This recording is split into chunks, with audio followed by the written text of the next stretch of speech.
The Book of Job, Chapter 1. There was a man in the land of Uz, whose name was Job, and that man was blameless and upright, and one who feared God and shunned evil. And 7 sons and 3 daughters were born to him. Also his possessions were 7,000 sheep, 3,000 camels, 500 yoke of oxen, 500 female donkeys, and a very large household, so that this man was the greatest of all the people of the East. And his sons would go and feast in their houses, each on his appointed day, and would send and invite their 3 sisters to eat and drink with them. So it was, when the days of feasting had run their course, that Job would send and sanctify them. And he would rise early in the morning and offer burnt offerings according to the number of them all. For Job said, "It may be that my sons have sinned and cursed God in their hearts." Thus Job did regularly.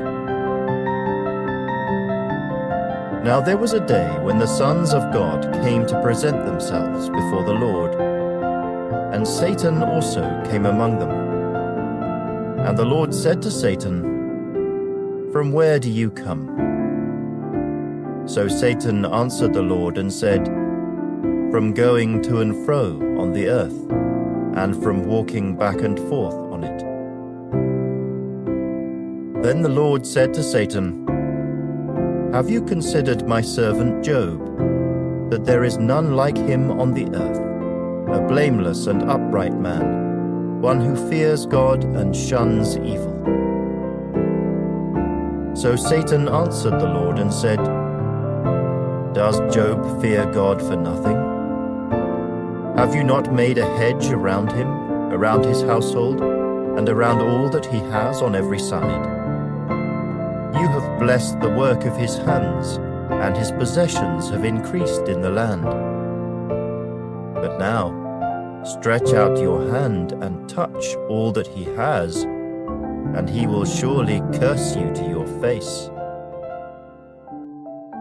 And the Lord said to Satan, "Behold, all that he has is in your power. Only do not lay a hand on his person." So Satan went out from the presence of the Lord. Now there was a day when his sons and daughters were eating and drinking wine in their oldest brother's house.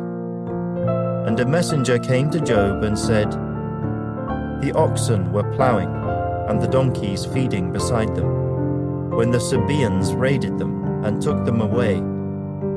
Indeed, they have killed the servants with the edge of the sword, and I alone have escaped to tell you." While he was still speaking, another also came and said, "The fire of God fell from heaven, and burned up the sheep and the servants, and consumed them, and I alone have escaped to tell you." While he was still speaking, another also came and said, "The Chaldeans formed 3 bands, raided the camels and took them away, yes, and killed the servants with the edge of the sword, and I alone have escaped to tell you." While he was still speaking, another also came and said, "Your sons and daughters were eating and drinking wine in their oldest brother's house, and suddenly a great wind came from across the wilderness and struck the 4 corners of the house, and it fell on the young people, and they are dead, and I alone have escaped to tell you." Then Job arose, tore his robe, and shaved his head, and he fell to the ground and worshipped. And he said, "Naked I came from my mother's womb, and naked shall I return there. The Lord gave, and the Lord has taken away. Blessed be the name of the Lord." In all this, Job did not sin nor charge God with wrong. Chapter 2. Again, there was a day when the sons of God came to present themselves before the Lord, and Satan came also among them to present himself before the Lord. And the Lord said to Satan, "From where do you come?" Satan answered the Lord and said, "From going to and fro on the earth, and from walking back and forth on it." Then the Lord said to Satan, "Have you considered my servant Job, that there is none like him on the earth, a blameless and upright man, one who fears God and shuns evil? And still he holds fast to his integrity, although you incited me against him to destroy him without cause." So Satan answered the Lord and said, "Skin for skin. Yes, all that a man has he will give for his life. But stretch out your hand now, and touch his bone and his flesh, and he will surely curse you to your face." And the Lord said to Satan, "Behold, he is in your hand, but spare his life." So Satan went out from the presence of the Lord, and struck Job with painful boils, from the sole of his foot to the crown of his head. And he took for himself a potsherd with which to scrape himself, while he sat in the midst of the ashes. Then his wife said to him, "Do you still hold fast to your integrity? Curse God and die." But he said to her, "You speak as one of the foolish women speaks. Shall we indeed accept good from God, and shall we not accept adversity?" In all this, Job did not sin with his lips. Now, when Job's 3 friends heard of all this adversity that had come upon him, each one came from his own place. Eliphaz the Temanite, Bildad the Shuhite, and Zophar the Naamathite. For they had made an appointment together to come and mourn with him, and to comfort him. And when they raised their eyes from afar, and did not recognize him, they lifted their voices and wept. And each one tore his robe, and sprinkled dust on his head toward heaven. So they sat down with him on the ground, 7 days and 7 nights, and no one spoke a word to him, for they saw that his grief was very great. Chapter 3. After this, Job opened his mouth, and cursed the day of his birth. And Job spoke and said, "May the day perish on which I was born, and the night in which it was said, a male child is conceived. May that day be darkness. May God above not seek it, nor the light shine upon it. May darkness and the shadow of death claim it. May a cloud settle on it. May the blackness of the day terrify it. As for that night, may darkness seize it. May it not rejoice among the days of the year. May it not come into the number of the months. Oh, may that night be barren. May no joyful shout come into it. May those curse it who curse the day, those who are ready to arouse Leviathan. May the stars of its morning be dark. May it look for light, but have none, and not see the dawning of the day. Because it did not shut up the doors of my mother's womb, nor hide sorrow from my eyes. Why did I not die at birth? Why did I not perish when I came from the womb? Why did the knees receive me, or why the breasts, that I should nurse? For now I would have lain still and been quiet. I would have been asleep. Then I would have been at rest with kings and counselors of the earth, who built ruins for themselves, or with princes who had gold, who filled their houses with silver. Or why was I not hidden like a stillborn child, like infants who never saw light? There the wicked cease from troubling, and there the weary are at rest. There the prisoners rest together. They do not hear the voice of the oppressor. The small and great are there, and the servant is free from his master. Why is light given to him who is in misery, and life to the bitter of soul, who long for death, but it does not come, and search for it more than hidden treasures, who rejoice exceedingly, and are glad when they can find the grave? Why is light given to a man whose way is hidden, and whom God has hedged in? For my sighing comes before I eat, and my groanings pour out like water. For the thing I greatly feared has come upon me, and what I dreaded has happened to me. I am not at ease, nor am I quiet. I have no rest, for trouble comes. Chapter 4. Then Eliphaz the Temanite answered and said, If one attempts a word with you, will you become weary? But who can withhold himself from speaking? Surely you have instructed many, and you have strengthened weak hands.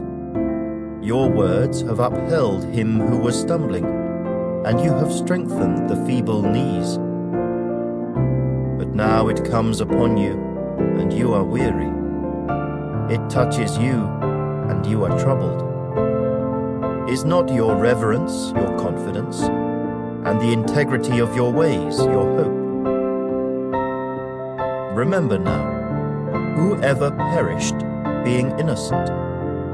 Or where were the upright ever cut off? Even as I have seen, those who plough iniquity and sow trouble reap the same. By the blast of God they perish, and by the breath of his anger they are consumed. The roaring of the lion, the voice of the fierce lion, and the teeth of the young lions are broken.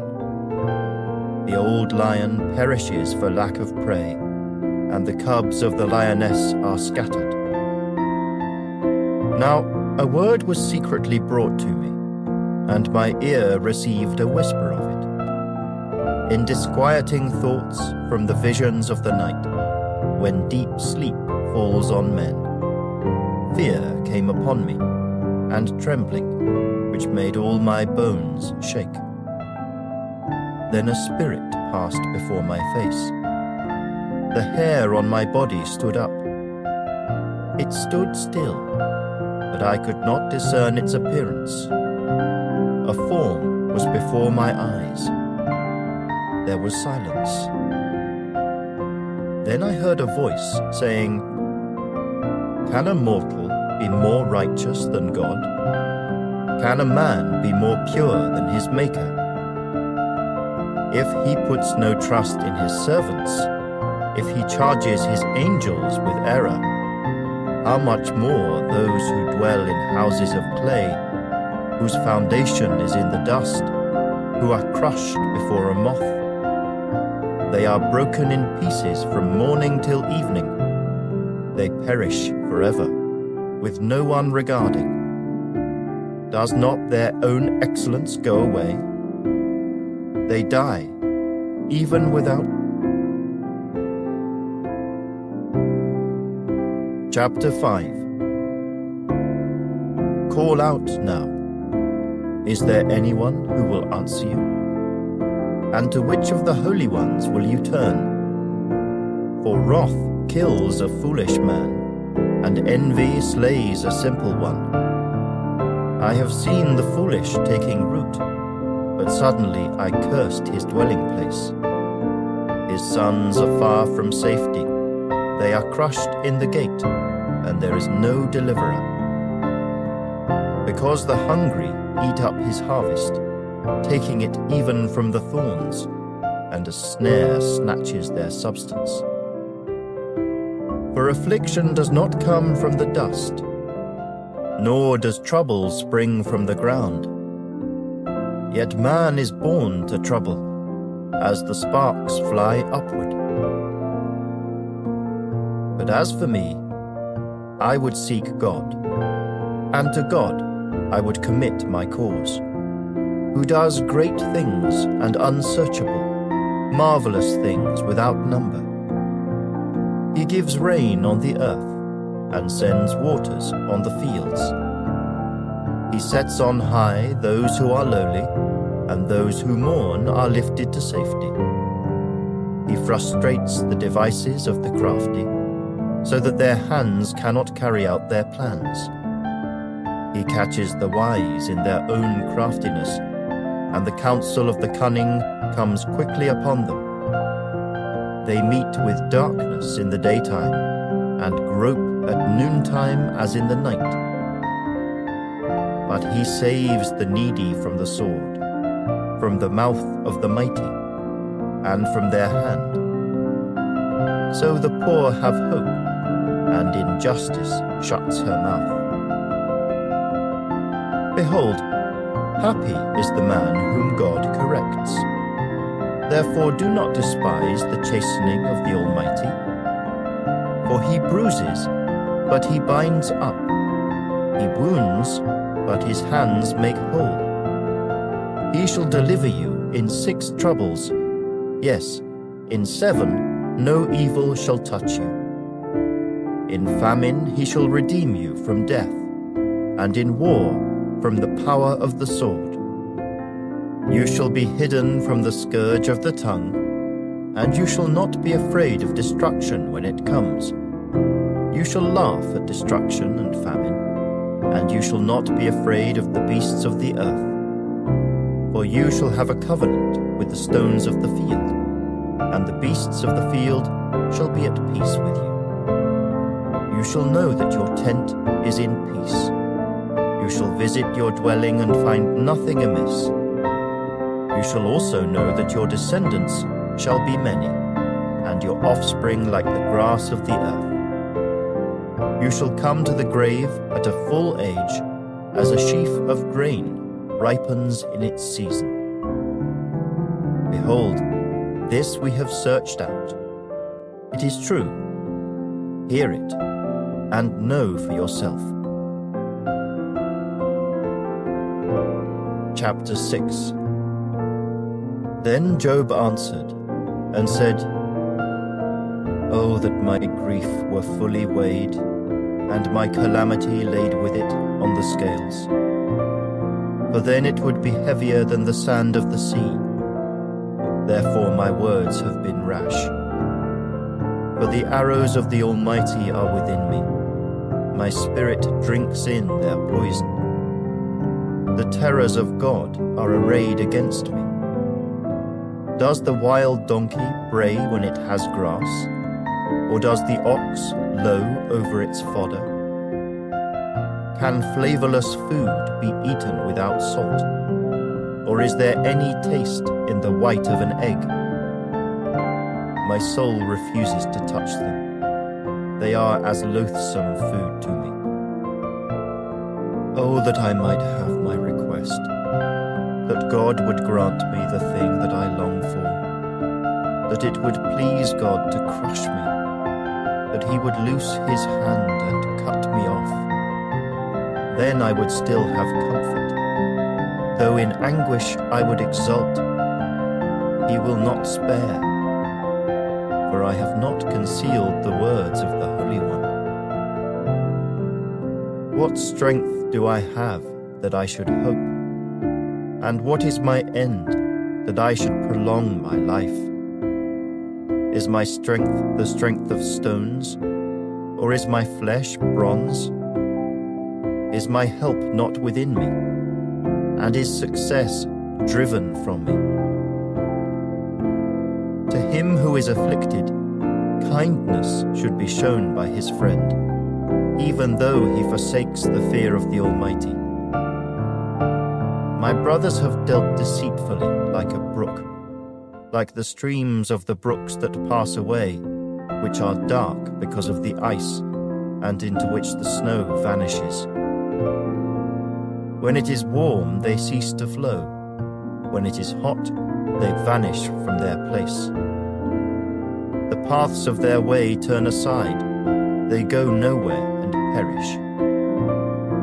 The caravans of Tema, look, the travelers of Sheba, hope for them. They are disappointed because they were confident. They come there and are confused. For now you are nothing. You see terror and are afraid. Did I ever say, bring something to me, or offer a bribe for me from your wealth, or deliver me from the enemy's hand, or redeem me from the hand of oppressors? Teach me, and I will hold my tongue. Cause me to understand wherein I have erred. How forceful are right words! But what does your arguing prove? Do you intend to rebuke my words, and the speeches of a desperate one which are as wind? Yes, you overwhelm the fatherless, and you undermine your friend. Now therefore, be pleased to look at me, for I would never lie to your face. Yield now, let there be no injustice. Yes, concede, my righteousness still stands. Is there injustice on my tongue? Cannot my taste discern the unsavory? Chapter 7. Is there not a time of hard service for man on earth? Are not his days also like the days of a hired man?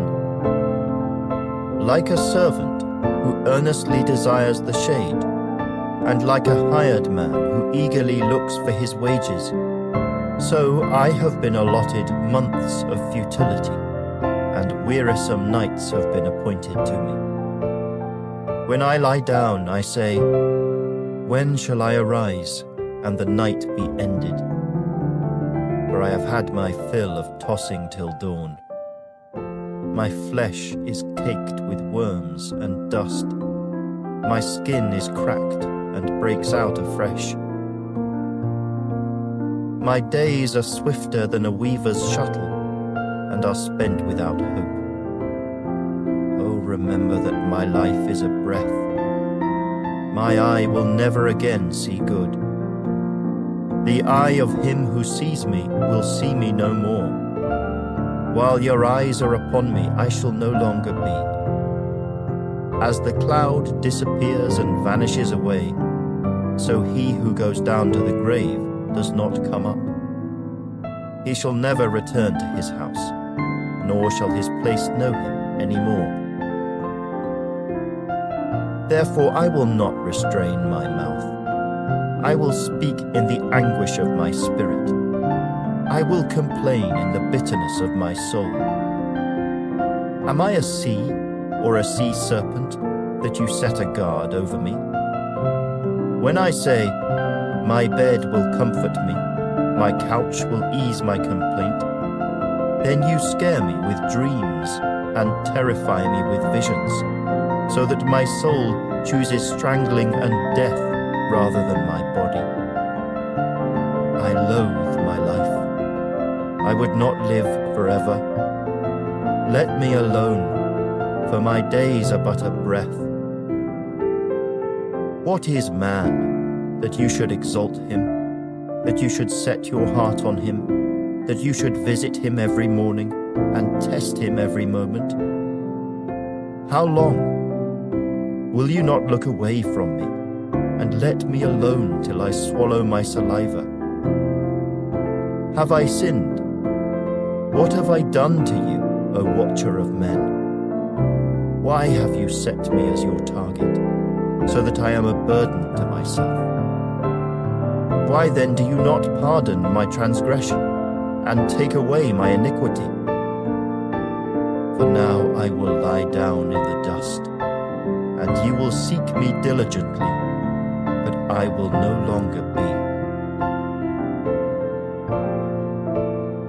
Chapter 8. Then Bildad the Shuhite answered and said, How long will you speak these things, and the words of your mouth be like a strong wind? Does God subvert judgment, or does the Almighty pervert justice? If your sons have sinned against him, he has cast them away for their transgression. If you would earnestly seek God, and make your supplication to the Almighty, if you are pure and upright, surely now he would awake for you, and prosper your rightful dwelling place. Though your beginning was small, yet your latter end would increase abundantly. For inquire, please, of the former age, and consider the things discovered by their fathers. For we were born yesterday, and know nothing, because our days on earth are a shadow. Will they not teach you, and tell you, and utter words from their heart? Can the papyrus grow up without a marsh? Can the reeds flourish without water? While it is yet green and not cut down, it withers before any other plant. So are the paths of all who forget God, and the hope of the hypocrite shall perish, whose confidence shall be cut off, and whose trust is a spider's web. He leans on his house, but it does not stand. He holds it fast, but it does not endure. He grows green in the sun, and his branches spread out in his garden. His roots wrap around the rock heap, and look for a place in the stones. If he is destroyed from his place, then it will deny him, saying, I have not seen you. Behold, this is the joy of his way, and out of the earth others will grow. Behold, God will not cast away the blameless, nor will he uphold the evildoers. He will yet fill your mouth with laughing, and your lips with rejoicing. Those who hate you will be clothed with shame, and the dwelling place of the wicked will come to nothing. Chapter 9. Then Job answered and said, Truly, I know it is so, but how can a man be righteous before God? If one wished to contend with him, he could not answer him 1 time out of 1,000. God is wise in heart and mighty in strength. Who has hardened himself against him and prospered? He removes the mountains, and they do not know when he overturns them in his anger. He shakes the earth out of its place, and its pillars tremble. He commands the sun, and it does not rise. He seals off the stars. He alone spreads out the heavens and treads on the waves of the sea. He made the Bear, Orion, and the Pleiades, and the chambers of the south. He does great things past finding out, yes, wonders without number. If he goes by me, I do not see him. If he moves past, I do not perceive him. If he takes away, who can hinder him? Who can say to him, What are you doing? God will not withdraw his anger. The allies of the proud lie prostrate beneath him. How then can I answer him, and choose my words to reason with him? For though I were righteous, I could not answer him. I would beg mercy of my judge. If I called, And he answered me, I would not believe that he was listening to my voice. For he crushes me with a tempest, and multiplies my wounds without cause. He will not allow me to catch my breath, but fills me with bitterness. If it is a matter of strength, indeed, he is strong. And if of justice, who will appoint my day in court? Though I were righteous, my own mouth would condemn me. Though I were blameless, it would prove me perverse. I am blameless, yet I do not know myself. I despise my life. It is all one thing. Therefore I say, he destroys the blameless and the wicked. If the scourge slays suddenly, he laughs at the plight of the innocent. The earth is given into the hand of the wicked. He covers the faces of its judges. If it is not he, who else could it be? Now my days are swifter than a runner. They flee away, they see no good. They pass by like swift ships, like an eagle swooping on its prey. If I say, I will forget my complaint, I will put off my sad face and wear a smile. I am afraid of all my sufferings. I know that you will not hold me innocent. If I am condemned, why then do I labor in vain?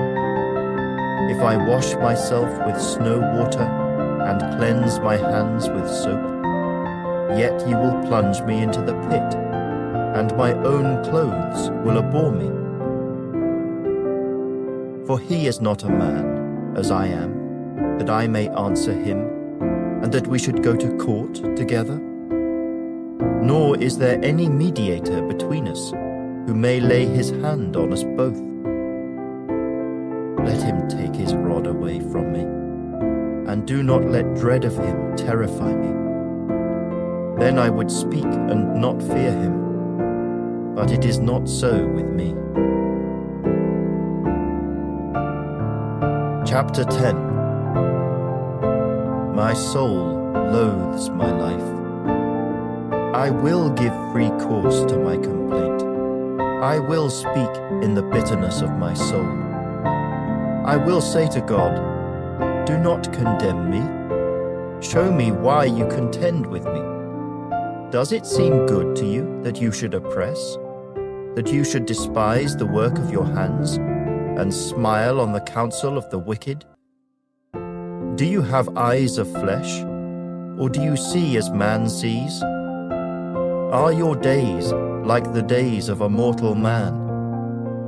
Are your years like the days of a mighty man, that you should seek for my iniquity and search out my sin? Although you know that I am not wicked, and there is no one who can deliver from your hand. Your hands have made me and fashioned me, an intricate unity. Yet you would destroy me. Remember, I pray, that you have made me like clay, and will you turn me into dust again?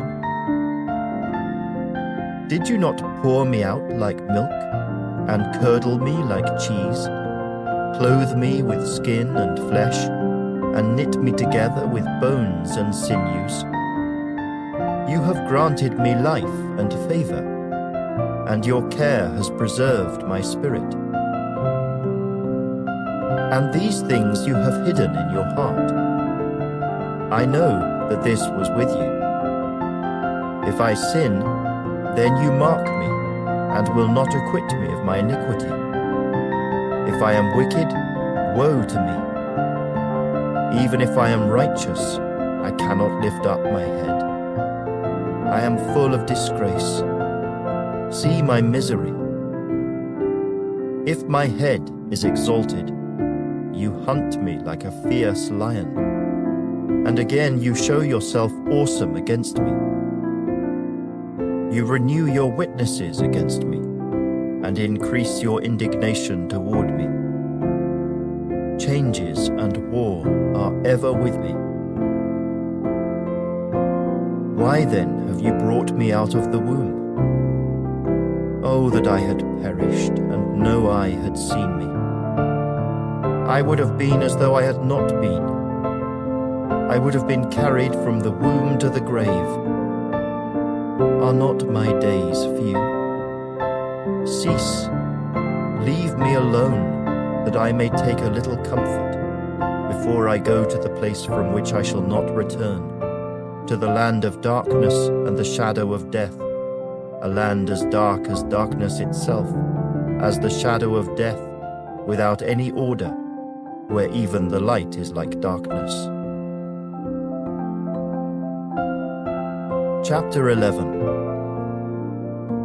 Then Zophar the Naamathite answered and said, Should not the multitude of words be answered? And should a man full of talk be vindicated? Should your empty talk make men hold their peace? And when you mock, should no one rebuke you? For you have said, My doctrine is pure, and I am clean in your eyes. But oh, that God would speak and open his lips against you, that he would show you the secrets of wisdom, for they would double your prudence. Know therefore that God exacts from you less than your iniquity deserves. Can you search out the deep things of God? Can you find out the limits of the Almighty? They are higher than heaven. What can you do? Deeper than Sheol. What can you know? Their measure is longer than the earth and broader than the sea. If he passes by, imprisons and gathers to judgment, then who can hinder him? For he knows deceitful men. He sees wickedness also. Will he not then consider it? For an empty-headed man will be wise when a wild donkey's colt is born a man. If you would prepare your heart and stretch out your hands toward him, if iniquity were in your hand and you put it far away, and would not let wickedness dwell in your tents, then surely you could lift up your face without spot. Yes, you could be steadfast and not fear, because you would forget your misery and remember it as waters that have passed away, and your life would be brighter than noonday. Though you were dark, you would be like the morning, and you would be secure because there is hope. Yes, you would dig around you and take your rest in safety. You would also lie down, and no one would make you afraid. Yes, many would court your favor. But the eyes of the wicked will fail, and they shall not escape, and their hope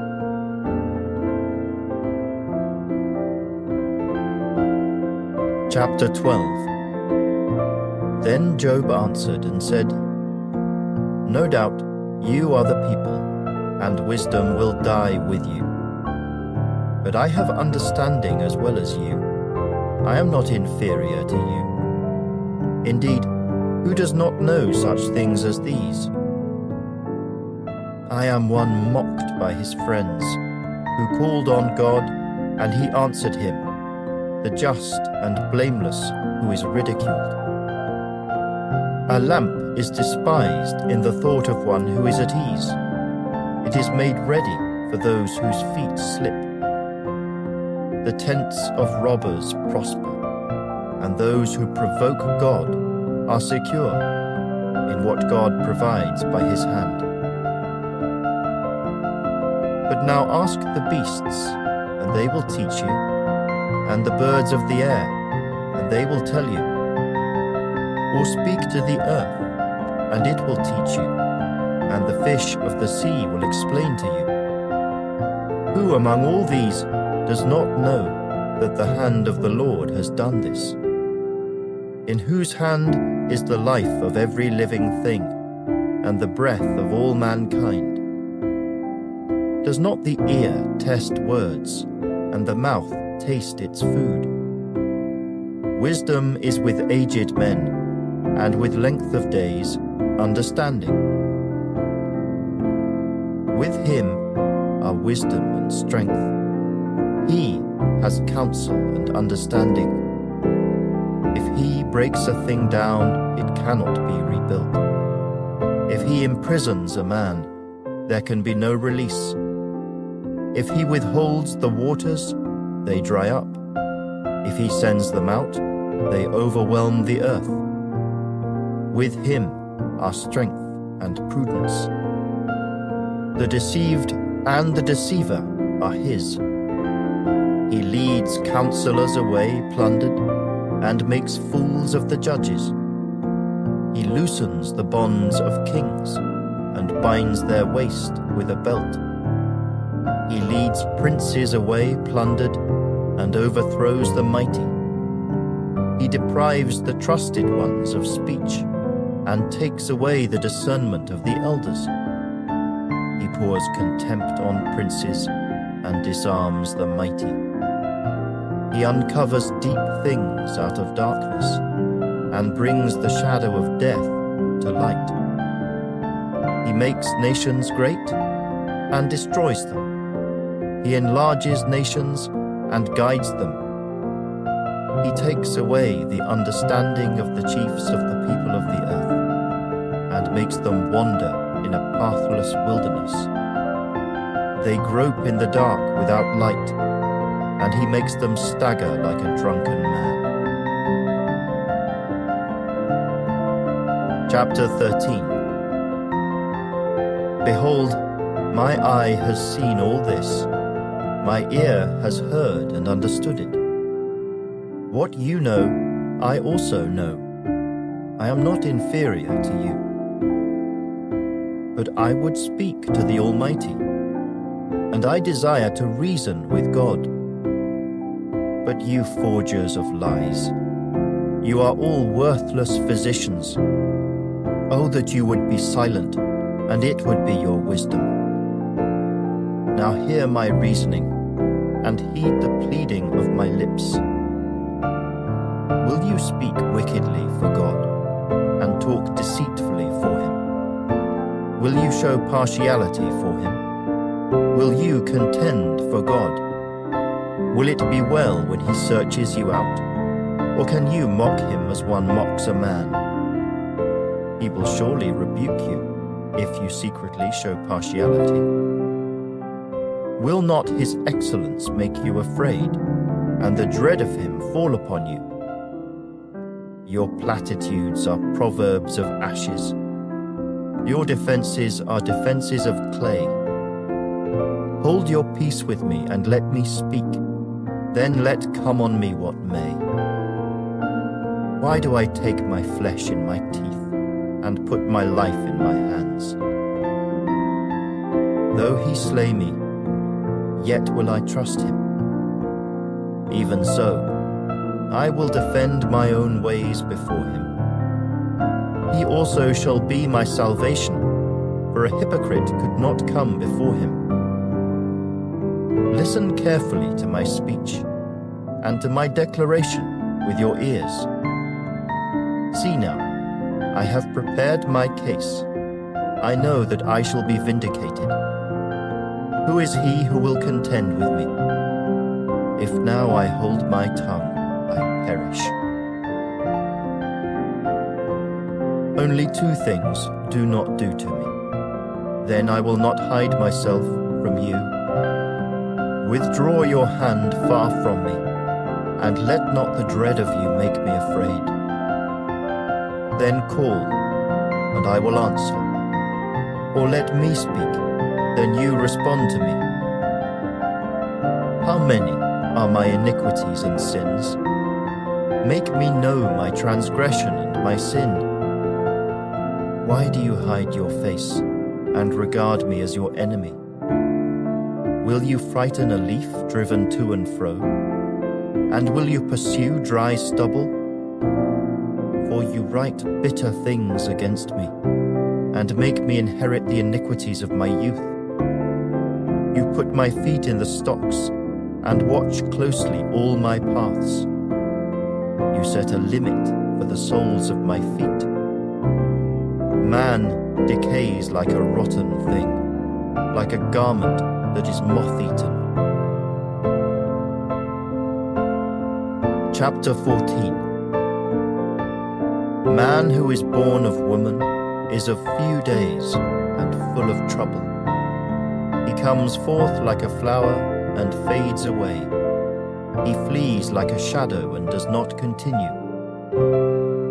And do you open your eyes on such a one, and bring me to judgment with yourself? Who can bring a clean thing out of an unclean? No one. Since his days are determined, the number of his months is with you. You have appointed his limits so that he cannot pass. Look away from him, that he may rest, till like a hired man he finishes his day. For there is hope for a tree, if it is cut down, that it will sprout again, and that its tender shoots will not cease. Though its root may grow old in the earth, and its stump may die in the ground, yet at the scent of water it will bud and bring forth branches like a plant. But man dies and is laid away. Indeed, he breathes his last, and where is he? As water disappears from the sea, and a river becomes parched and dries up, so man lies down and does not rise, till the heavens are no more. They will not awake, nor be roused from their sleep. Oh, that you would hide me in the grave, that you would conceal me until your wrath is past, that you would appoint me a set time and remember me. If a man dies, shall he live again? All the days of my hard service I will wait till my change comes. You shall call, and I will answer you. You shall desire the work of your hands. For now you number my steps, but do not watch over my sin. My transgression is sealed up in a bag, and you cover my iniquity. But as a mountain falls and crumbles away, and as a rock is moved from its place, as water wears away stones, and as torrents wash away the soil of the earth, so you destroy the hope of man. You prevail forever against him, and he passes on. You change his countenance and send him away. His sons come to honor, and he does not know it. They are brought low, and he does not perceive it. But his flesh will be in pain over it, and his soul will mourn over it. Chapter 15. Then Eliphaz the Temanite answered and said, Should a wise man answer with empty knowledge, and fill himself with the east wind? Should he reason with unprofitable talk, or by speeches with which he can do no good? Yes, you cast off fear, and restrain prayer before God. For your iniquity teaches your mouth, and you choose the tongue of the crafty. Your own mouth condemns you, and not I.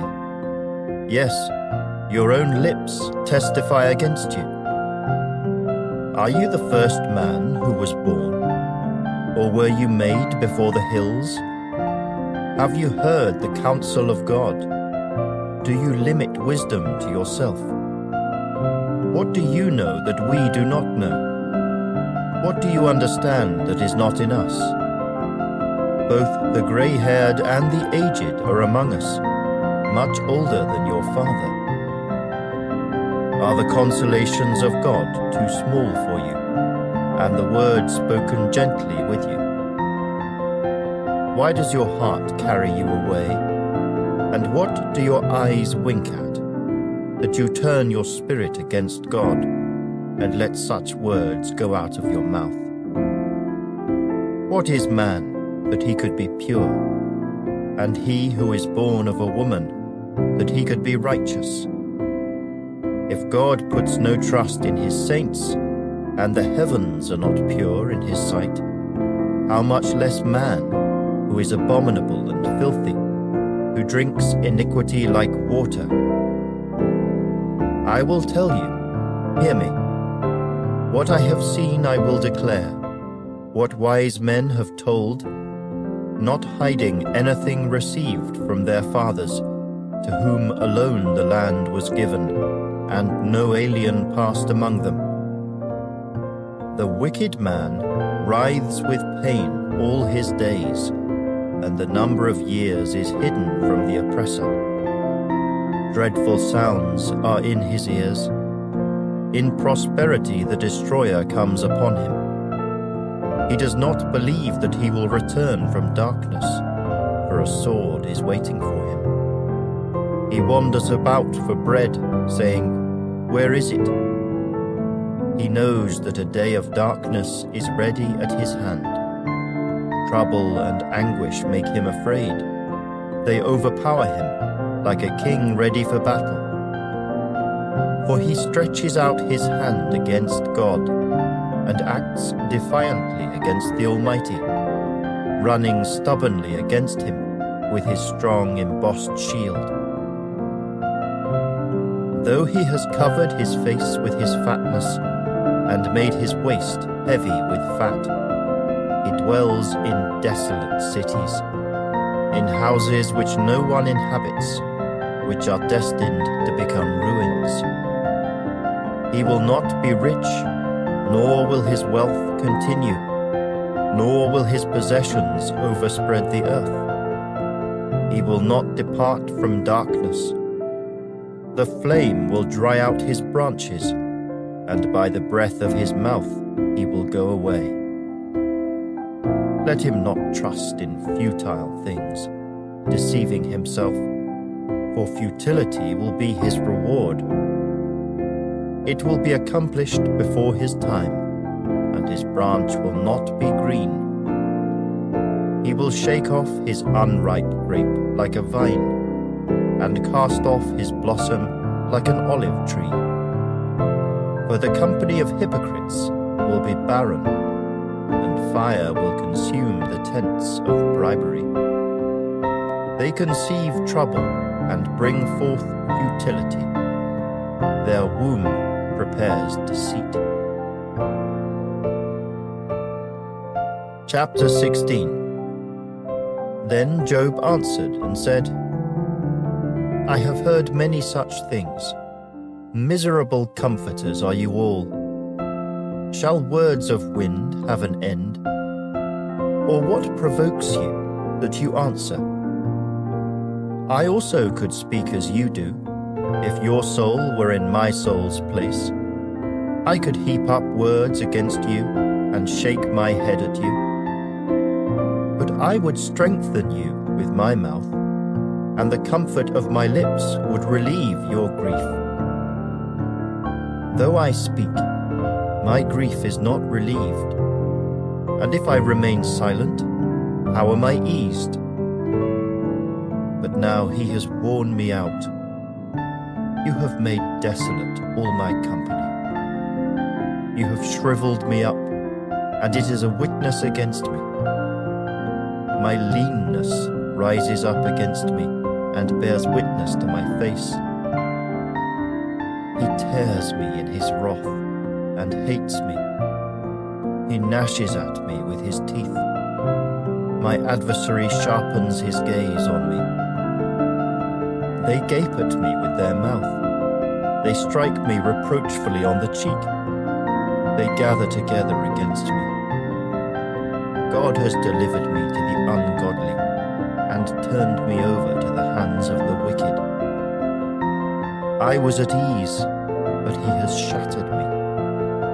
He also has taken me by my neck and shaken me to pieces. He has set me up for his target. His archers surround me.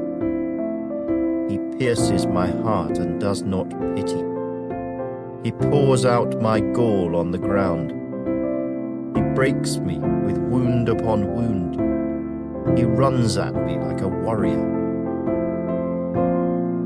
I have sewn sackcloth over my skin and laid my head in the dust. My face is flushed from weeping, and on my eyelids is the shadow of death. Although no violence is in my hands, and my prayer is pure. O earth, do not cover my blood, and let my cry have no resting place. Surely even now my witness is in heaven, and my evidence is on high.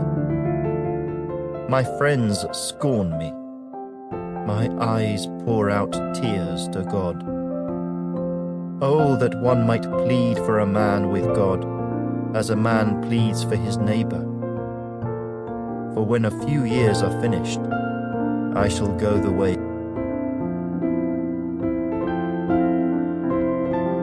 Chapter 17. My spirit is broken. My days are extinguished. The grave is ready for me. Are not mockers with me? And does not my eye dwell on their provocation? Now put down a pledge for me with yourself. Who is he who will shake hands with me? For you have hidden their heart from understanding. Therefore you will not exalt them. He who speaks flattery to his friends, even the eyes of his children will fail. But he has made me a byword of the people, and I have become one in whose face men spit. My eye has also grown dim because of sorrow, and all my members are like shadows. Upright men are astonished at this, and the innocent stirs himself up against the hypocrite. Yet the righteous will hold to his way, and he who has clean hands will be stronger and stronger. But please, come back again, all of you, for I shall not find one wise man among you. My days are past, my purposes are broken off, even the thoughts of my heart. They change the night into day. The light is near, they say, in the face of darkness. If I wait for the grave as my house, if I make my bed in the darkness, if I say to corruption, you are my father, and to the worm, you are my mother and my sister, where then is my hope? As for my hope, who can see it? Will they go down to the gates of Sheol? Shall we have rest together in the dust? Chapter 18. Then Bildad the Shuhite answered and said, How long till you put an end to words? Gain understanding, and afterward we will speak. Why are we counted as beasts and regarded as stupid in your sight? You who tear yourself in anger, shall the earth be forsaken for you? Or shall the rock be removed from its place? The light of the wicked indeed goes out, and the flame of his fire does not shine. The light is dark in his tent, and his lamp beside him is put out. The steps of his strength are shortened, and his own counsel casts him down. For he is cast into a net by his own feet, and he walks into a snare. The net takes him by the heel, and a snare lays hold of him. A noose is hidden for him on the ground, and a trap for him in the road. Terrors frighten him on every side, and drive him to his feet. His strength is starved, and destruction is ready at his side. It devours patches of his skin. The firstborn of death devours his limbs. He is uprooted from the shelter of his tent, and they parade him before the king of terrors. They dwell in his tent who are none of his. Brimstone is scattered on his dwelling. His roots are dried out below, and his branch withers above. The memory of him perishes from the earth, and he has no name among the renowned. He is driven from light into darkness, and chased out of the world. He has neither son nor posterity among his people, nor any remaining in his dwellings. Those in the west are astonished at his day, as those in the east are frightened. Surely such are the dwellings of the wicked, and this is the place of him who does not know God. Chapter 19.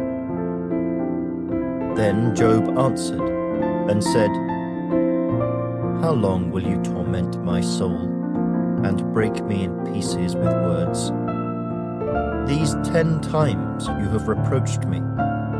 You are not ashamed that you have wronged me. And if indeed I have erred, my error remains with me. If indeed you exalt yourselves against me, and plead my disgrace against me, know then that God has wronged me, and has surrounded me with his net. If I cry out concerning wrong, I am not heard. If I cry aloud, there is no justice. He has fenced up my way so that I cannot pass, and he has set darkness in my paths. He has stripped me of my glory, and taken the crown from my head. He breaks me down on every side, and I am gone. My hope he has uprooted like a tree. He has also kindled his wrath against me, and he counts me as one of his enemies. His troops come together and build up their road against me. They encamp all around my tent. He has removed my brothers far from me, and my acquaintances are completely estranged from me. My relatives have failed, and my close friends have forgotten me. Those who dwell in my house and my maidservants count me as a stranger. I am an alien in their sight. I call my servant, but he gives no answer. I beg him with my mouth. My breath is offensive to my wife, and I am repulsive to the children of my own body. Even young children despise me. I arise and they speak against me. All my close friends abhor me, and those whom I love have turned against me. My bone clings to my skin and to my flesh, and I have escaped by the skin of my teeth. Have pity on me. Have pity on me, O you my friends, for the hand of God has struck me. Why do you persecute me as God does, and are not satisfied with my flesh? Oh, that my words were written. Oh, that they were inscribed in a book, that they were engraved on a rock with an iron pen and lead forever. For I know that my Redeemer lives, and he shall stand at last on the earth. And after my skin is destroyed, this I know, that in my flesh I shall see God, whom I shall see for myself. And my eyes shall behold, and not another. How my heart yearns within me. If you should say, how shall we persecute him? Since the root of the matter is found in me, be afraid of the sword for yourselves. For wrath brings the punishment of the sword, that you may know there is a judgment. Chapter 20. Then Zophar the Naamathite answered and said, Therefore my anxious thoughts make me answer, because of the turmoil within me. I have heard the rebuke that reproaches me, and the spirit of my understanding causes me to answer. Do you not know this of old, since man was placed on earth, that the triumphing of the wicked is short, and the joy of the hypocrite is but for a moment? Though his haughtiness mounts up to the heavens, and his head reaches to the clouds, yet he will perish forever, like his own refuse. Those who have seen him will say, "Where is he?" He will fly away like a dream and not be found. Yes, he will be chased away like a vision of the night. The eye that saw him will see him no more, nor will his place behold him any more. His children will seek the favor of the poor, and his hands will restore his wealth. His bones are full of his youthful vigor, but it will lie down with him in the dust. Though evil is sweet in his mouth, and he hides it under his tongue, though he spares it and does not forsake it, but still keeps it in his mouth, yet his food in his stomach turns sour. It becomes cobra venom within him. He swallows down riches and vomits them up again. God casts them out of his belly. He will suck the poison of cobras. The viper's tongue will slay him. He will not see the streams, the rivers flowing with honey and cream. He will restore that for which he labored, and will not swallow it down.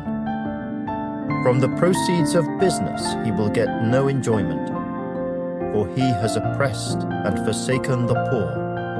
He has violently seized the house which he did not build. Because he knows no quietness in his heart, he will not save anything he desires. Nothing is left for him to eat, therefore his well-being will not last. In his self-sufficiency, he will be in distress. Every hand of misery will come against him. When he is about to fill his stomach, God will cast on him the fury of his wrath, and will rain it on him while he is eating. He will flee from the iron weapon. A bronze bow will pierce him through. It is drawn and comes out of the body. Yes, the glittering point comes out of his gall.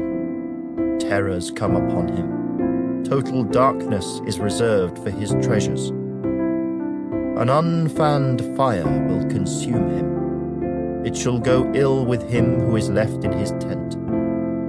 The heavens will reveal his iniquity, and the earth will rise up against him. The increase of his house will depart, and his goods will flow away in the day of his wrath. This is the portion from God for a wicked man, the heritage appointed to him by God. Chapter 21.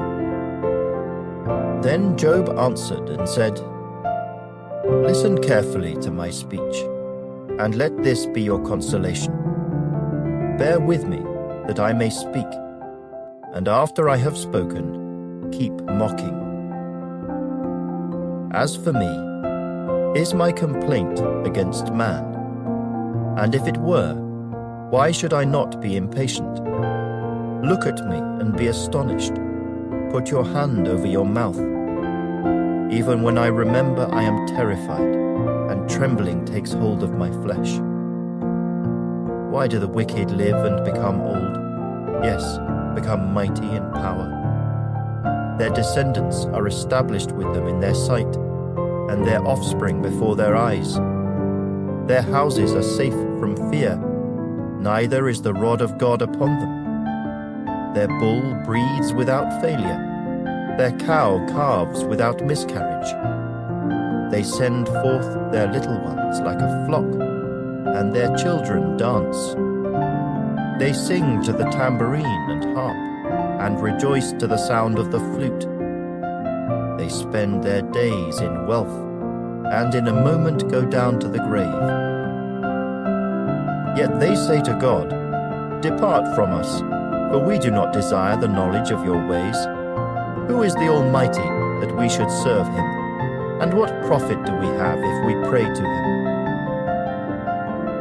Indeed, their prosperity is not in their hand. The counsel of the wicked is far from me.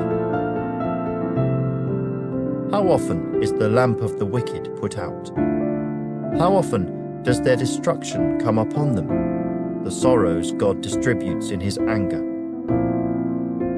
They are like straw before the wind, and like chaff that a storm carries away. They say, "God lays up one's iniquity for his children. Let him recompense him, that he may know it.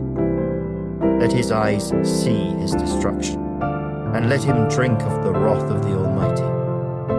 For what does he care about his household after him, when the number of his months is cut in half? Can anyone teach God knowledge, since he judges those on high? One dies in his full strength, being wholly at ease and secure. His pails are full of milk, and the marrow of his bones is moist. Another man dies in the bitterness of his soul, never having eaten with pleasure. They lie down alike in the dust, and worms cover them. Look, I know your thoughts, and the schemes with which you would wrong me. For you say, "Where is the house of the prince? And where is the tent, the dwelling place of the wicked?" Have you not asked those who travel the road? And do you not know their signs? For the wicked are reserved for the day of doom. They shall be brought out on the day of wrath. Who condemns his way to his face? And who repays him for what he has done?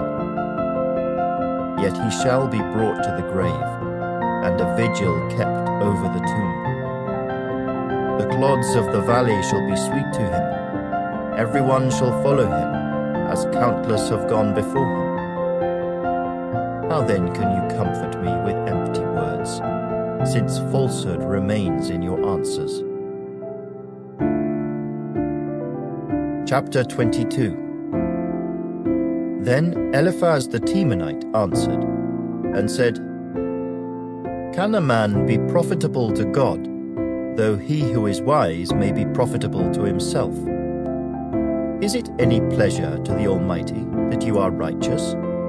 Or is it gain to him that you make your ways blameless? Is it because of your fear of him that he corrects you and enters into judgment with you? Is not your wickedness great, and your iniquity without end? For you have taken pledges from your brother for no reason, and stripped the naked of their clothing.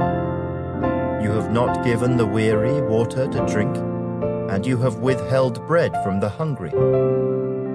But the mighty man possessed the land, and the honorable man dwelt in it. You have sent widows away empty, and the strength of the fatherless was crushed. Therefore snares are all around you, and sudden fear troubles you, or darkness, so that you cannot see, and an abundance of water covers you. Is not God in the height of heaven? And see the highest stars, how lofty they are. And you say, "What does God know? Can he judge through the deep darkness? Thick clouds cover him so that he cannot see, and he walks above the circle of heaven.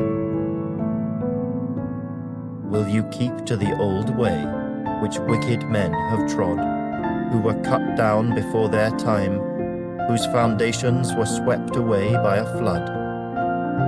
They said to God, 'Depart from us. What can the Almighty do to them?' Yet he filled their houses with good things.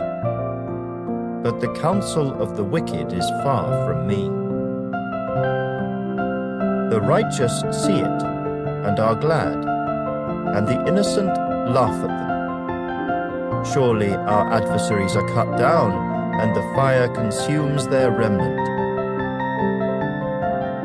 Now, acquaint yourself with him, and be at peace. Thereby good will come to you. Receive, please, instruction from his mouth, and lay up his words in your heart. If you return to the Almighty, you will be built up. You will remove iniquity far from your tents. Then you will lay your gold in the dust, and the gold of Ophir among the stones of the brooks. Yes, the Almighty will be your gold and your precious silver. For then you will have your delight in the Almighty, and lift up your face to God. You will make your prayer to him, he will hear you, and you will pay your vows. You will also declare a thing, and it will be established for you. So light will shine on your ways when they cast you down, and you say, exaltation will come. Then he will save the humble person. He will even deliver one who is not innocent. Yes, he will be delivered by the purity. Chapter 23. Then Job answered and said, even today my complaint is bitter. My hand is listless because of my groaning. Oh, that I knew where I might find him, that I might come to his seat. I would present my case before him, and fill my mouth with arguments. I would know the words which he would answer me, and understand what he would say to me. Would he contend with me in his great power? No, but he would take note of me. There the upright could reason with him, and I would be delivered forever from my judge.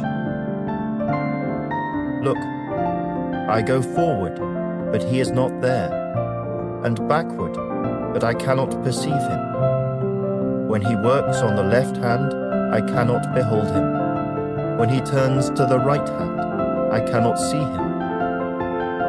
But he knows the way that I take. When he has tested me, I shall come forth as gold. My foot has held fast to his steps. I have kept his way and not turned aside. I have not departed from the commandment of his lips. I have treasured the words of his mouth more than my necessary food. But he is unique, and who can make him change? And whatever his soul desires, that he does. For he performs what is appointed for me, and many such things are with him. Therefore I am terrified at his presence. When I consider this, I am afraid of him. For God made my heart weak, and the Almighty terrifies me. Because I was not cut off from the presence of darkness, and he did not hide deep darkness from me. Chapter 24. Since times are not hidden from the Almighty, why do those who know him see not his days? Some remove landmarks. They seize flocks violently and feed on them. They drive away the donkey of the fatherless. They take the widow's ox as a pledge. They push the needy off the road. All the poor of the land are forced to hide. Indeed, like wild donkeys in the desert, they go out to their work, searching for food. The wilderness yields food for them and for their children. They gather their fodder in the field and glean in the vineyard of the wicked. They spend the night naked, without clothing, and have no covering in the cold. They are wet with the showers of the mountains, and huddle around the rock for want of shelter. Some snatch the fatherless from the breast, and take a pledge from the poor. They cause the poor to go naked without clothing, and they take away the sheaves from the hungry. They press out oil within their walls and tread wine presses, yet suffer thirst. The dying groan in the city, and the souls of the wounded cry out. Yet God does not charge them with wrong. There are those who rebel against the light. They do not know its ways, nor abide in its paths. The murderer rises with the light. He kills the poor and needy, and in the night he is like a thief. The eye of the adulterer waits for the twilight, saying, "No eye will see me," and he disguises his face. In the dark they break into houses which they marked for themselves in the daytime. They do not know the light, for the morning is the same to them as the shadow of death. If someone recognizes them, they are in the terrors of the shadow of death. They should be swift on the face of the waters. Their portion should be cursed in the earth, so that no one would turn into the way of their vineyards. As drought and heat consume the snow waters, so the grave consumes those who have sinned. The womb should forget him. The worm should feed sweetly on him. He should be remembered no more, and wickedness should be broken like a tree. For he preys on the barren who do not bear, and does no good for the widow. But God draws the mighty away with his power. He rises up, but no man is sure of life. He gives them security, and they rely on it. Yet his eyes are on their ways. They are exalted for a little while, then they are gone. They are brought low. They are taken out of the way like all others. They dry out like the heads of grain. Now if it is not so, who will prove me a liar and make my speech worth nothing? Chapter 25. Then Bildad the Shuhite answered and said, "Dominion and fear belong to him. He makes peace in his high places. Is there any number to his armies? Upon whom does his light not rise? How then can man be righteous before God? Or how can he be pure who is born of a woman? If even the moon does not shine, and the stars are not pure in his sight, how much less man, who is a maggot, and a son of man, who is a worm?" Chapter 26. But Job answered and said, "How have you helped him who is without power? How have you saved the arm that has no strength? How have you counseled one who has no wisdom? And how have you declared sound advice to many? To whom have you uttered words?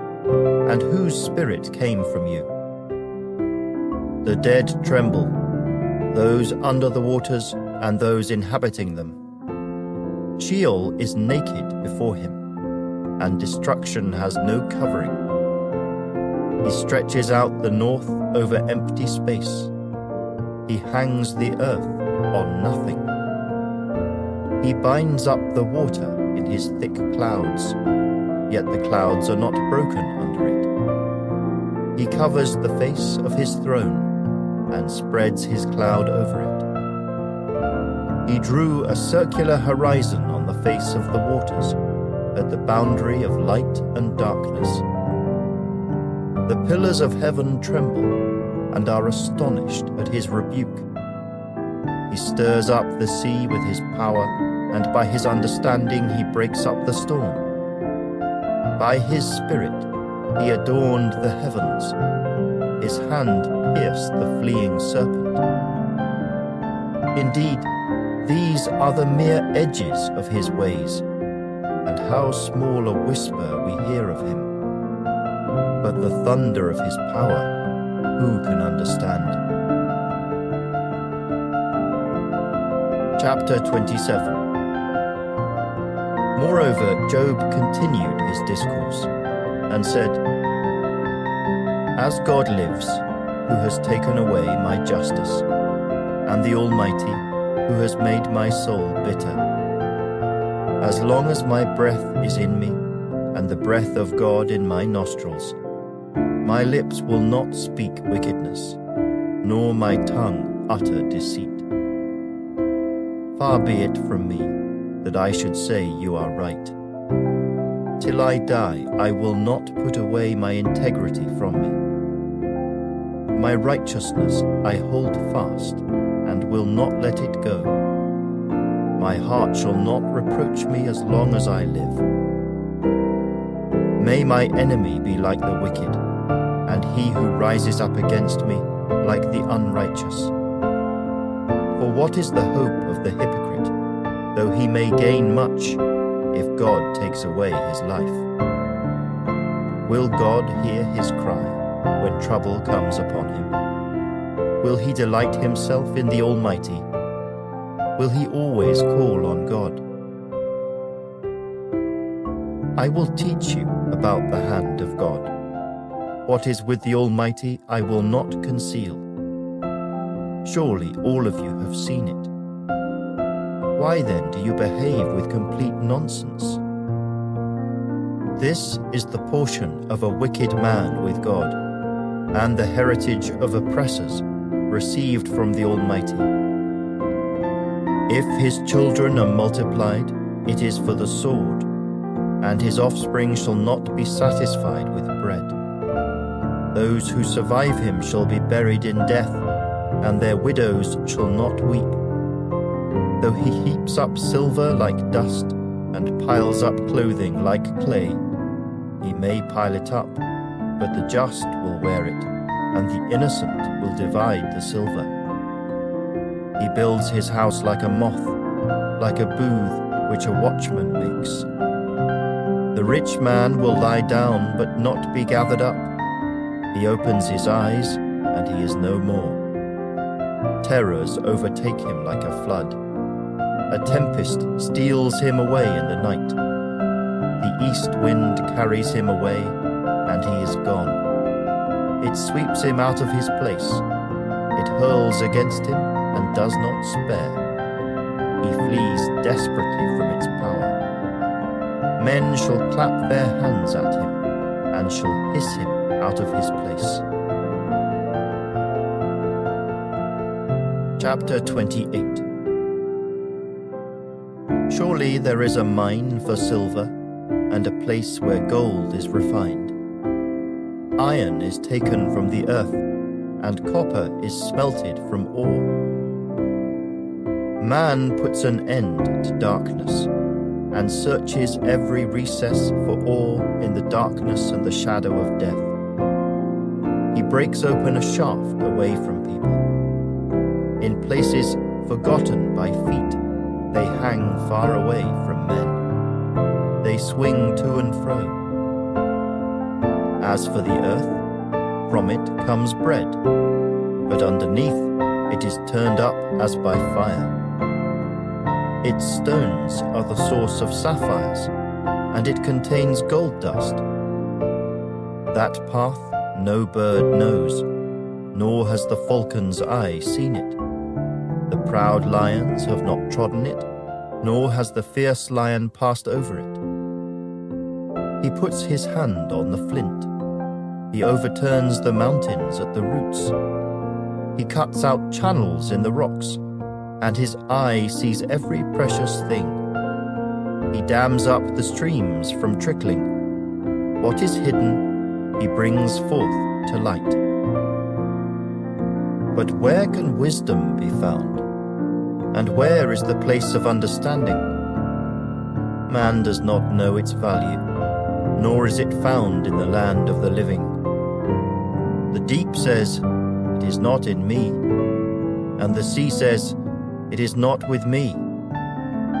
It cannot be purchased for gold, nor can silver be weighed for its price. It cannot be valued in the gold of Ophir, in precious onyx or sapphire. Neither gold nor crystal can equal it, nor can it be exchanged for jewelry of fine gold. No mention shall be made of coral or quartz, for the price of wisdom is above rubies. The topaz of Ethiopia cannot equal it, nor can it be valued in pure gold. From where then does wisdom come? And where is the place of understanding? It is hidden from the eyes of all living, and concealed from the birds of the air. Destruction and death say, "We have heard a report about it with our ears." God understands its way, and he knows its place. For he looks to the ends of the earth, and sees under the whole heavens, to establish a weight for the wind, and apportion the waters by measure.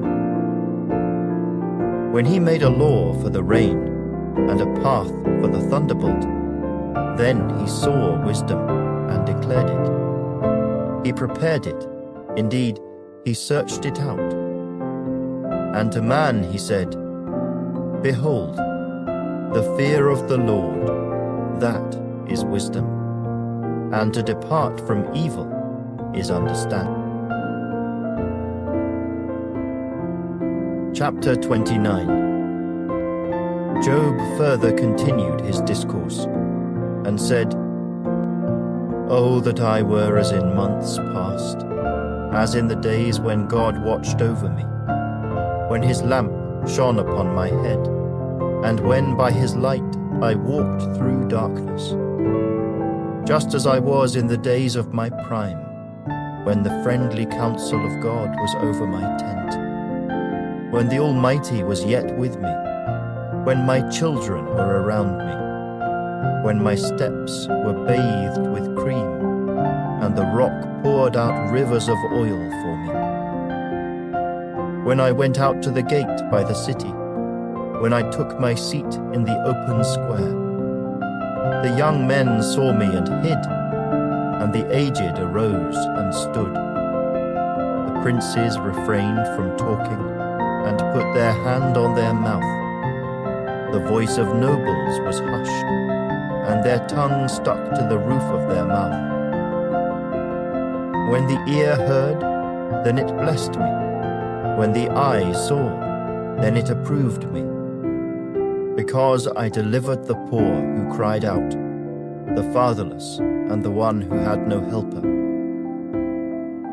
The blessing of a perishing man came upon me, and I caused the widow's heart to sing for joy. I put on righteousness, and it clothed me. My justice was like a robe and a turban. I was eyes to the blind, and I was feet to the lame. I was a father to the poor, and I searched out the case that I did not know. I broke the fangs of the wicked, and plucked the victim from his teeth. Then I said, I shall die in my nest, and multiply my days as the sand. My root is spread out to the waters, and the dew lies all night on my branch. My glory is fresh within me, and my bow is renewed in my hand. Men listened to me and waited, and kept silence for my counsel. After my words they did not speak again, and my speech settled on them as dew. They waited for me as for the rain, and they opened their mouth wide as for the spring rain. If I mocked at them, they did not believe it, and the light of my countenance they did not cast down. I chose the way for them, and sat as chief. So I dwelt as a king in the army, as one who comforts mourners. Chapter 30. But now they mock at me, men younger than I, whose fathers I disdained to put with the dogs of my flock. Indeed, what profit is the strength of their hands to me? Their vigor has perished. They are gaunt from want and famine, fleeing late to the wilderness, desolate and waste, who pluck mallow by the bushes and broom tree roots for their food. They were driven out from among men. They shouted at them as at a thief. They had to live in the clefts of the valleys, in caves of the earth and the rocks. Among the bushes they brayed, under the nettles they nestled. They were sons of fools, yes, sons of vile men. They were scourged from the land. And now I am their taunting song. Yes, I am their byword. They abhor me. They keep far from me. They do not hesitate to spit in my face. Because he has loosed my bowstring and afflicted me, they have cast off restraint before me. At my right hand the rabble arises. They push away my feet, and they raise against me their ways of destruction. They break up my path. They promote my calamity. They have no helper. They come as broad breakers. Under the ruinous storm they roll along. Terrors are turned upon me. They pursue my honor as the wind, and my prosperity has passed like a cloud. And now my soul is poured out because of my plight. The days of affliction take hold of me. My bones are pierced in me at night, and my gnawing pains take no rest. By great force my garment is disfigured. It binds me about as the collar of my coat. He has cast me into the mire, and I have become like dust and ashes. I cry out to you, but you do not answer me. I stand up, and you regard me. But you have become cruel to me. With the strength of your hand you oppose me. You lift me up to the wind and cause me to ride on it. You spoil my success. For I know that you will bring me to death, and to the house appointed for all living. Surely he would not stretch out his hand against a heap of ruins, if they cry out when he destroys it. Have I not wept for him who was in trouble? Has not my soul grieved for the poor? But when I looked for good, evil came to me. And when I waited for light, then came darkness. My heart is in turmoil and cannot rest.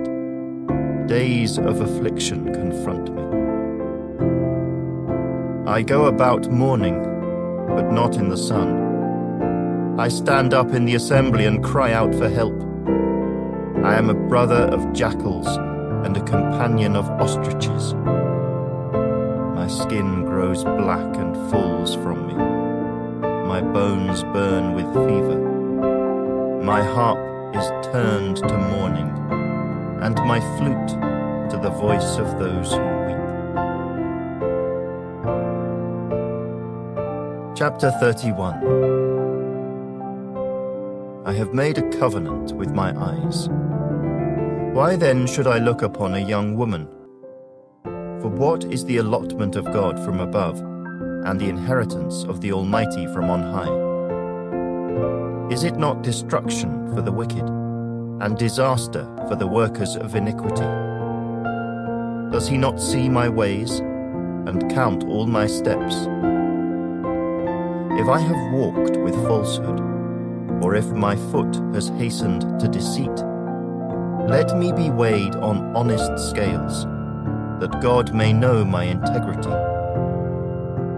If my step has turned from the way, or my heart walked after my eyes, or if any spot adheres to my hands, then let me sow and another eat. Yes, let my harvest be rooted out.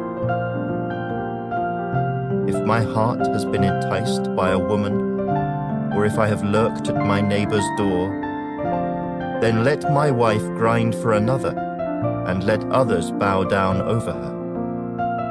For that would be wickedness.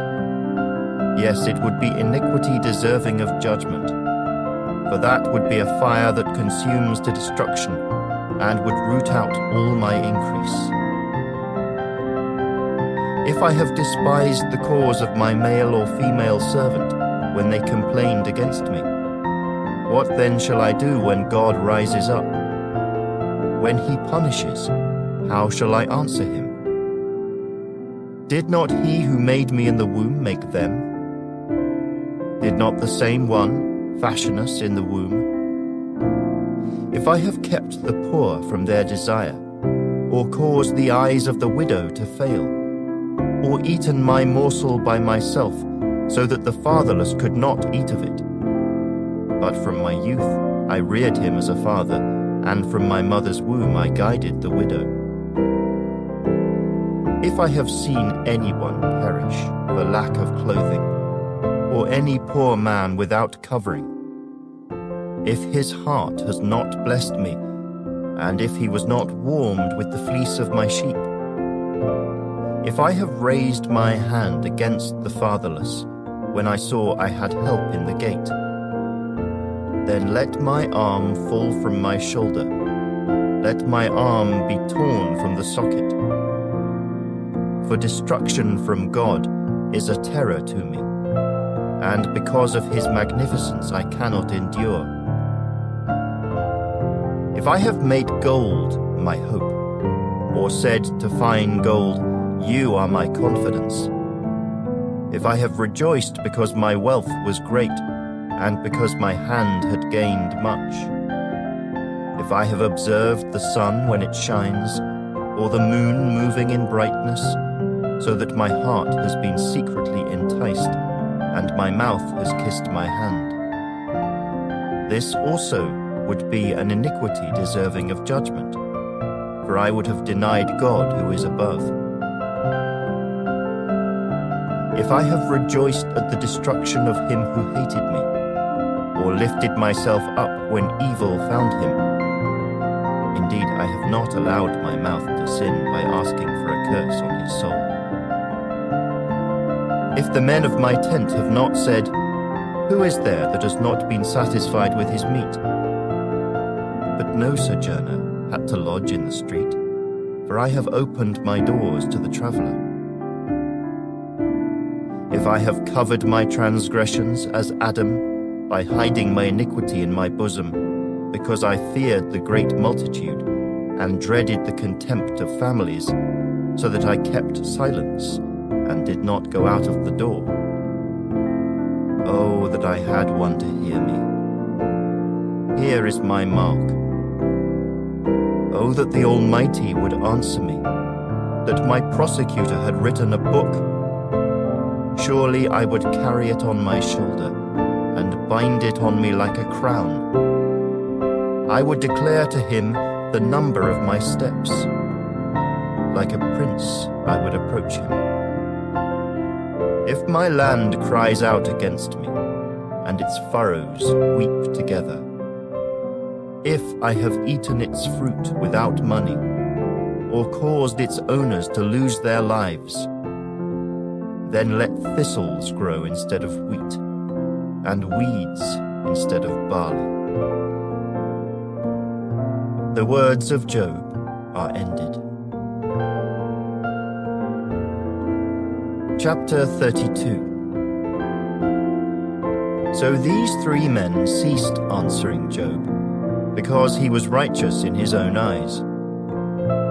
Then the wrath of Elihu, the son of Barachel the Buzite of the family of Ram, was aroused against Job. His wrath was aroused because he justified himself rather than God. Also against his 3 friends his wrath was aroused, because they had found no answer, and yet had condemned Job. Now because they were years older than he, Elihu had waited to speak to Job. When Elihu saw that there was no answer in the mouth of these 3 men, his wrath was aroused. So Elihu, the son of Barachel the Buzite, answered and said, I am young in years, and you are very old. Therefore I was afraid, and dared not declare my opinion to you. I said, Age should speak, and multitude of years should teach wisdom. But there is a spirit in man, and the breath of the Almighty gives him understanding. Great men are not always wise, nor do the aged always understand justice.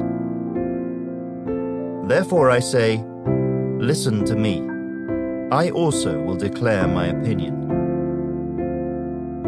Indeed, I waited for your words. I listened to your reasonings while you searched out what to say. I paid close attention to you.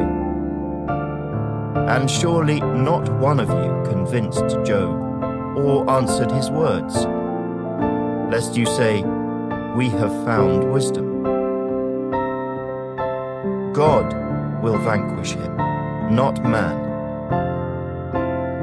Now he has not directed his words against me, so I will not answer him with your words. They are dismayed and answer no more.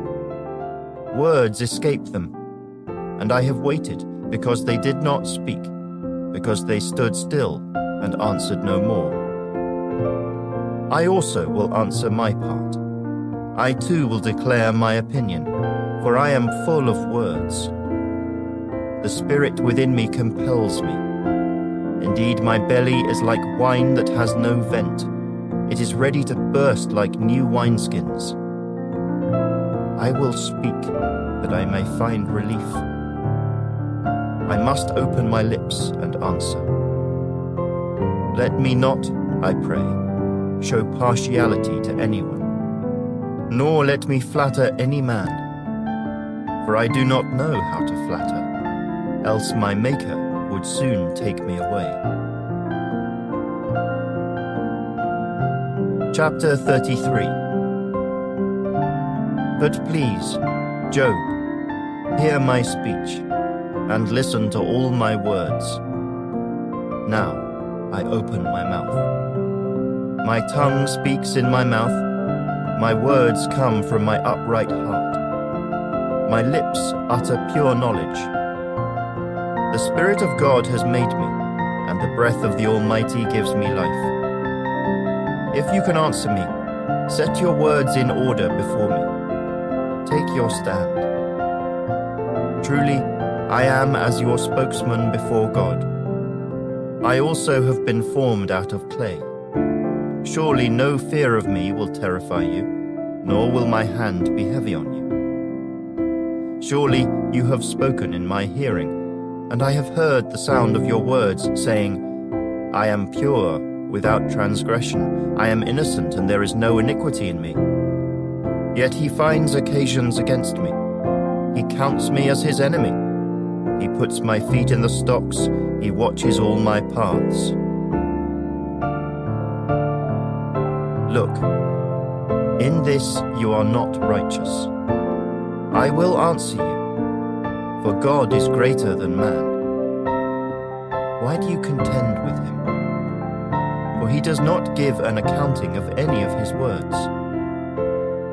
For God may speak in one way or in another, yet man does not perceive it. In a dream, in a vision of the night, when deep sleep falls upon men while slumbering on their beds, then he opens the ears of men and seals their instruction, in order to turn man from his deed and conceal pride from man. He keeps back his soul from the pit and his life from perishing by the sword. Man is also chastened with pain on his bed, and with strong pain in many of his bones. so that his life abhors bread, and his soul succulent food. His flesh wastes away from sight, and his bones stick out which once were not seen. Yes, his soul draws near the pit, and his life to the executioners. If there is a messenger for him, a mediator, one among 1,000, to show man his uprightness, then he is gracious to him, and says, "Deliver him from going down to the pit. I have found a ransom. His flesh shall be young like a child's. He shall return to the days of his youth. He shall pray to God, and he will delight in him. He shall see his face with joy, for he restores to man his righteousness." Then he looks at men and says, "I have sinned and perverted what was right, and it did not profit me." He will redeem his soul from going down to the pit, and his life shall see the light.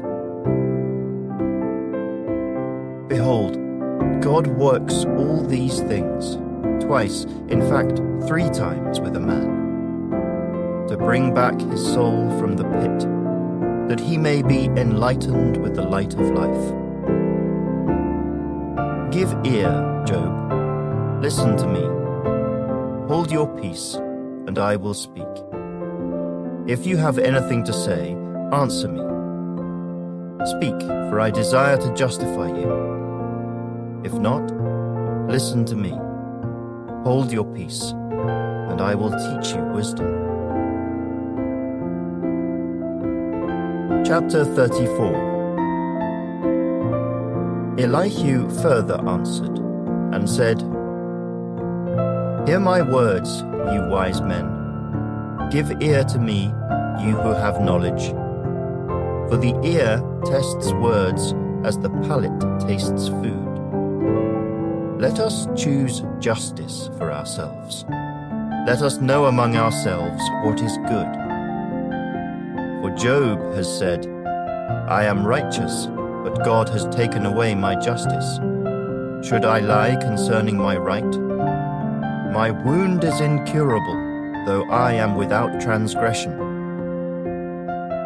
What man is like Job, who drinks scorn like water, who goes in company with the workers of iniquity, and walks with wicked men? For he has said, 'It profits a man nothing that he should delight in God.' Therefore listen to me, you men of understanding. Far be it from God to do wickedness, and from the Almighty to commit iniquity. For he repays man according to his work, and makes man to find a reward according to his way. Surely God will never do wickedly, nor will the Almighty pervert justice. Who gave him charge over the earth, or who appointed him over the whole world? If he should set his heart on it, if he should gather to himself his spirit and his breath, all flesh would perish together, and man would return to dust. If you have understanding, hear this. Listen to the sound of my words. Should one who hates justice govern? Will you condemn him who is most just?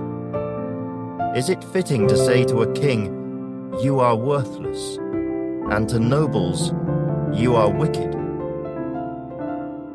Yet he is not partial to princes, nor does he regard the rich more than the poor, for they are all the work of his hands. In a moment they die, in the middle of the night. The people are shaken and pass away. The mighty are taken away without a hand. For his eyes are on the ways of man, and he sees all his steps. There is no darkness nor shadow of death where the workers of iniquity may hide themselves. For he need not further consider a man, that he should go before God in judgment. He breaks in pieces mighty men without inquiry, and sets others in their place. Therefore he knows their works. He overthrows them in the night, and they are crushed. He strikes them as wicked men in the open sight of others, because they turned back from him, and would not consider any of his ways, so that they caused the cry of the poor to come to him. For he hears the cry of the afflicted. When he gives quietness, who then can make trouble? And when he hides his face, who then can see him? Whether it is against a nation or a man alone, that the hypocrite should not reign, lest the people be ensnared. For has anyone said to God, I have borne chastening, I will offend no more? Teach me what I do not see. If I have done iniquity, I will do no more. Should he repay it according to your terms, just because you disavow it? You must choose, and not I. Therefore speak what you know. Men of understanding say to me, wise men who listen to me, Job speaks without knowledge.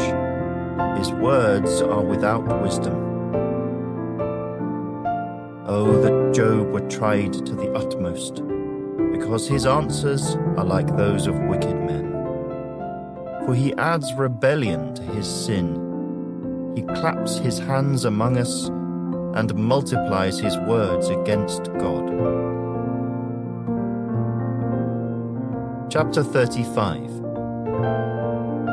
Moreover, Elihu answered and said, Do you think this is right? Do you say, My righteousness is more than God's? For you say, What advantage will it be to you? What profit shall I have more than if I had sinned? I will answer you, and your companions with you. Look to the heavens and see, and behold the clouds. They are higher than you. If you sin, what do you accomplish against him? Or if your transgressions are multiplied, what do you do to him? If you are righteous, what do you give him? Or what does he receive from your hand? Your wickedness affects a man such as you, and your righteousness a son of man. Because of the multitude of oppressions, they cry out. They cry out for help because of the arm of the mighty. But no one says, Where is God my Maker, who gives songs in the night, who teaches us more than the beasts of the earth, and makes us wiser than the birds of heaven?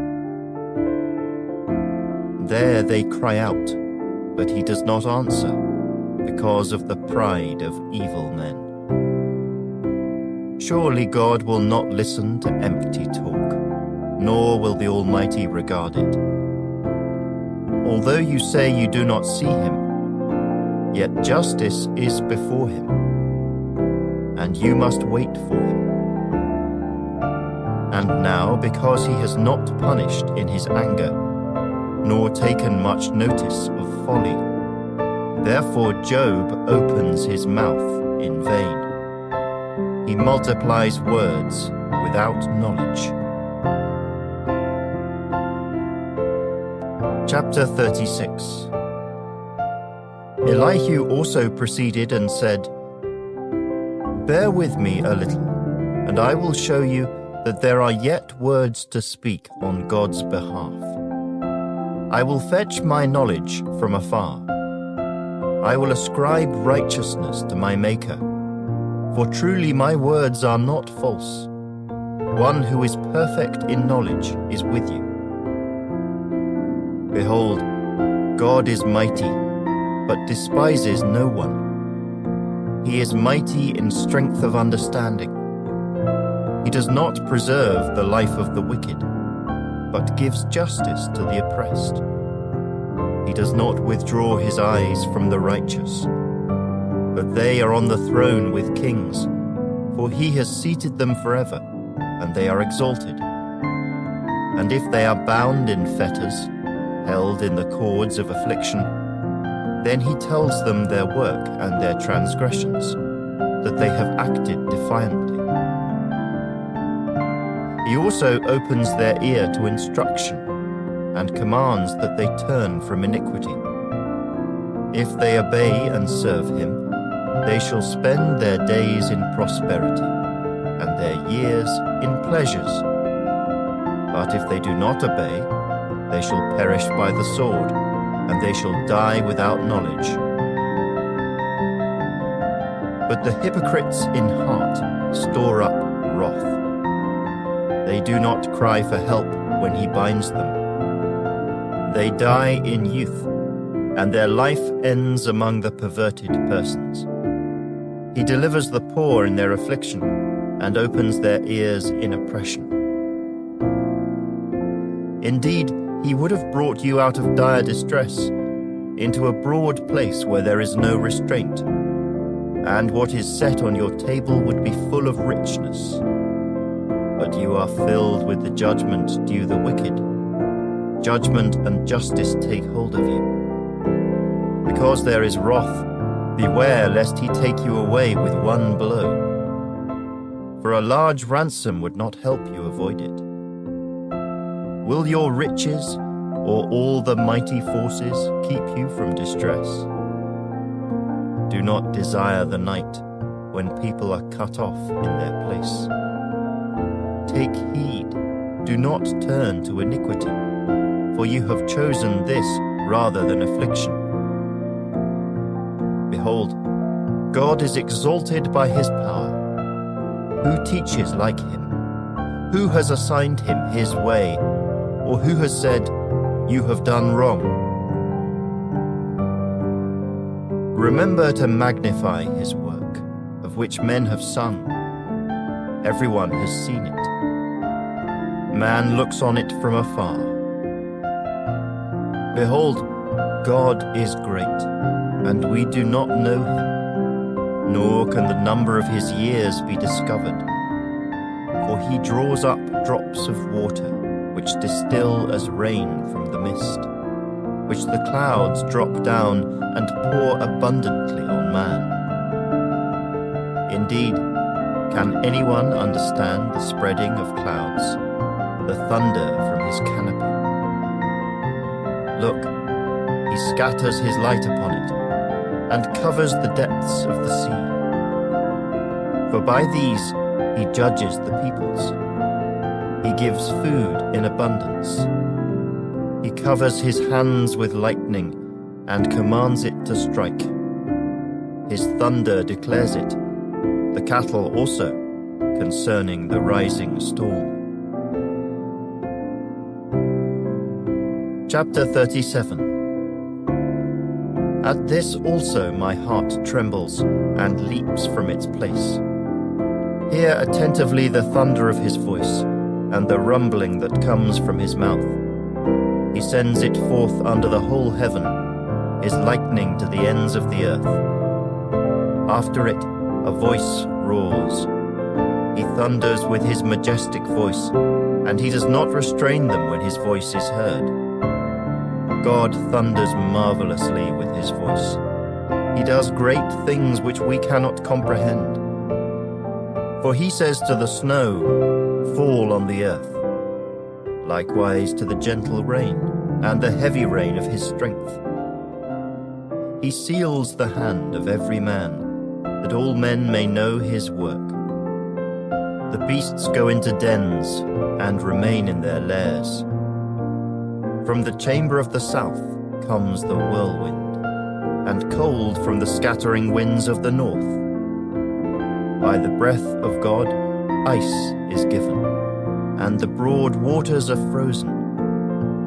Also with moisture he saturates the thick clouds. He scatters his bright clouds. and they swirl about, being turned by his guidance, that they may do whatever he commands them on the face of the whole earth. He causes it to come, whether for correction, or for his land, or for mercy. Listen to this, O Job. Stand still and consider the wondrous works of God. Do you know when God dispatches them and causes the light of his cloud to shine? Do you know how the clouds are balanced, those wondrous works of him who is perfect in knowledge? Why are your garments hot when he quiets the earth by the south wind? With him have you spread out the skies, strong as a cast metal mirror. Teach us what we should say to him, for we can prepare nothing because of the darkness. Should he be told that I wish to speak? If a man were to speak, surely he would be swallowed up. Even now, men cannot look at the light when it is bright in the skies, when the wind has passed and cleared them. He comes from the north as golden splendor. With God is awesome majesty. As for the Almighty, we cannot find him. He is excellent in power, in judgment, and abundant justice. He does not oppress. Therefore men fear him. He shows no partiality to any who are wise of heart. Chapter 38. Then the Lord answered Job out of the whirlwind, and said, Who is this who darkens counsel by words without knowledge? Now prepare yourself like a man. I will question you, and you shall answer me. Where were you when I laid the foundations of the earth? Tell me, if you have understanding. Who determined its measurements? Surely you know. Or who stretched the line upon it? To what were its foundations fastened? Or who laid its cornerstone when the morning stars sang together, and all the sons of God shouted for joy? Or who shut in the sea with doors when it burst forth and issued from the womb? When I made the clouds its garment, and thick darkness its swaddling band. When I fixed my limit for it, and set bars and doors. When I said, This far you may come, but no farther, and here your proud waves must stop. Have you commanded the morning since your days began, and caused the dawn to know its place, that it might take hold of the ends of the earth, and the wicked be shaken out of it? It takes on form like clay under a seal, and stands out like a garment. From the wicked their light is withheld, and the upraised arm is broken. Have you entered the springs of the sea? Or have you walked in search of the depths? Have the gates of death been revealed to you? Or have you seen the doors of the shadow of death? Have you comprehended the breadth of the earth? Tell me, if you know all this. Where is the way to the dwelling of light? And darkness, where is its place? That you may take it to its territory, that you may know the paths to its home. Do you know it because you were born then, or because the number of your days is great? Have you entered the treasury of snow, or have you seen the treasury of hail, which I have reserved for the time of trouble, for the day of battle and war? By what way is light diffused, or the east wind scattered over the earth? Who has divided a channel for the overflowing water, or a path for the thunderbolt, to cause it to rain on a land where there is no one, a wilderness in which there is no man, to satisfy the desolate waste, and cause to spring forth the growth of tender grass? Has the rain a father? Or who has begotten the drops of dew? From whose womb comes the ice, and the frost of heaven, who gives it birth? The waters harden like stone, and the surface of the deep is frozen. Can you bind the cluster of the Pleiades, or loose the belt of Orion? Can you bring out Mazzaroth in its season, or can you guide the great bear with its cubs? Do you know the ordinances of the heavens? Can you set their dominion over the earth? Can you lift up your voice to the clouds, that an abundance of water may cover you? Can you send out lightnings that they may go and say to you, "Here we are"? Who has put wisdom in the mind? Or who has given understanding to the heart? Who can number the clouds by wisdom? Or who can pour out the bottles of heaven when the dust hardens in clumps and the clods cling together? Can you hunt the prey for the lion, or satisfy the appetite of the young lions when they crouch in their dens or lurk in their lairs to lie in wait? Who provides food for the raven when its young ones cry to God and wander about for lack of food? Chapter 39. Do you know the time when the wild mountain goats bear young? Or can you mark when the deer gives birth? Can you number the months that they fulfill? Or do you know the time when they bear young? They bow down, they bring forth their young, they deliver their offspring. Their young ones are healthy, they grow strong with grain. They depart and do not return to them. Who set the wild donkey free? Who loosed the bonds of the onager, whose home I have made the wilderness, and the barren land his dwelling? He scorns the tumult of the city. He does not heed the shouts of the driver. The range of the mountains is his pasture, and he searches after every green thing. Will the wild ox be willing to serve you? Will he bed by your manger? Can you bind the wild ox in the furrow with ropes, or will he plough the valleys behind you? Will you trust him because his strength is great, or will you leave your labor to him? Will you trust him to bring home your grain and gather it to your threshing floor? The wings of the ostrich wave proudly, but are her wings and pinions like the kindly storks? For she leaves her eggs on the ground and warms them in the dust. She forgets that a foot may crush them, or that a wild beast may break them.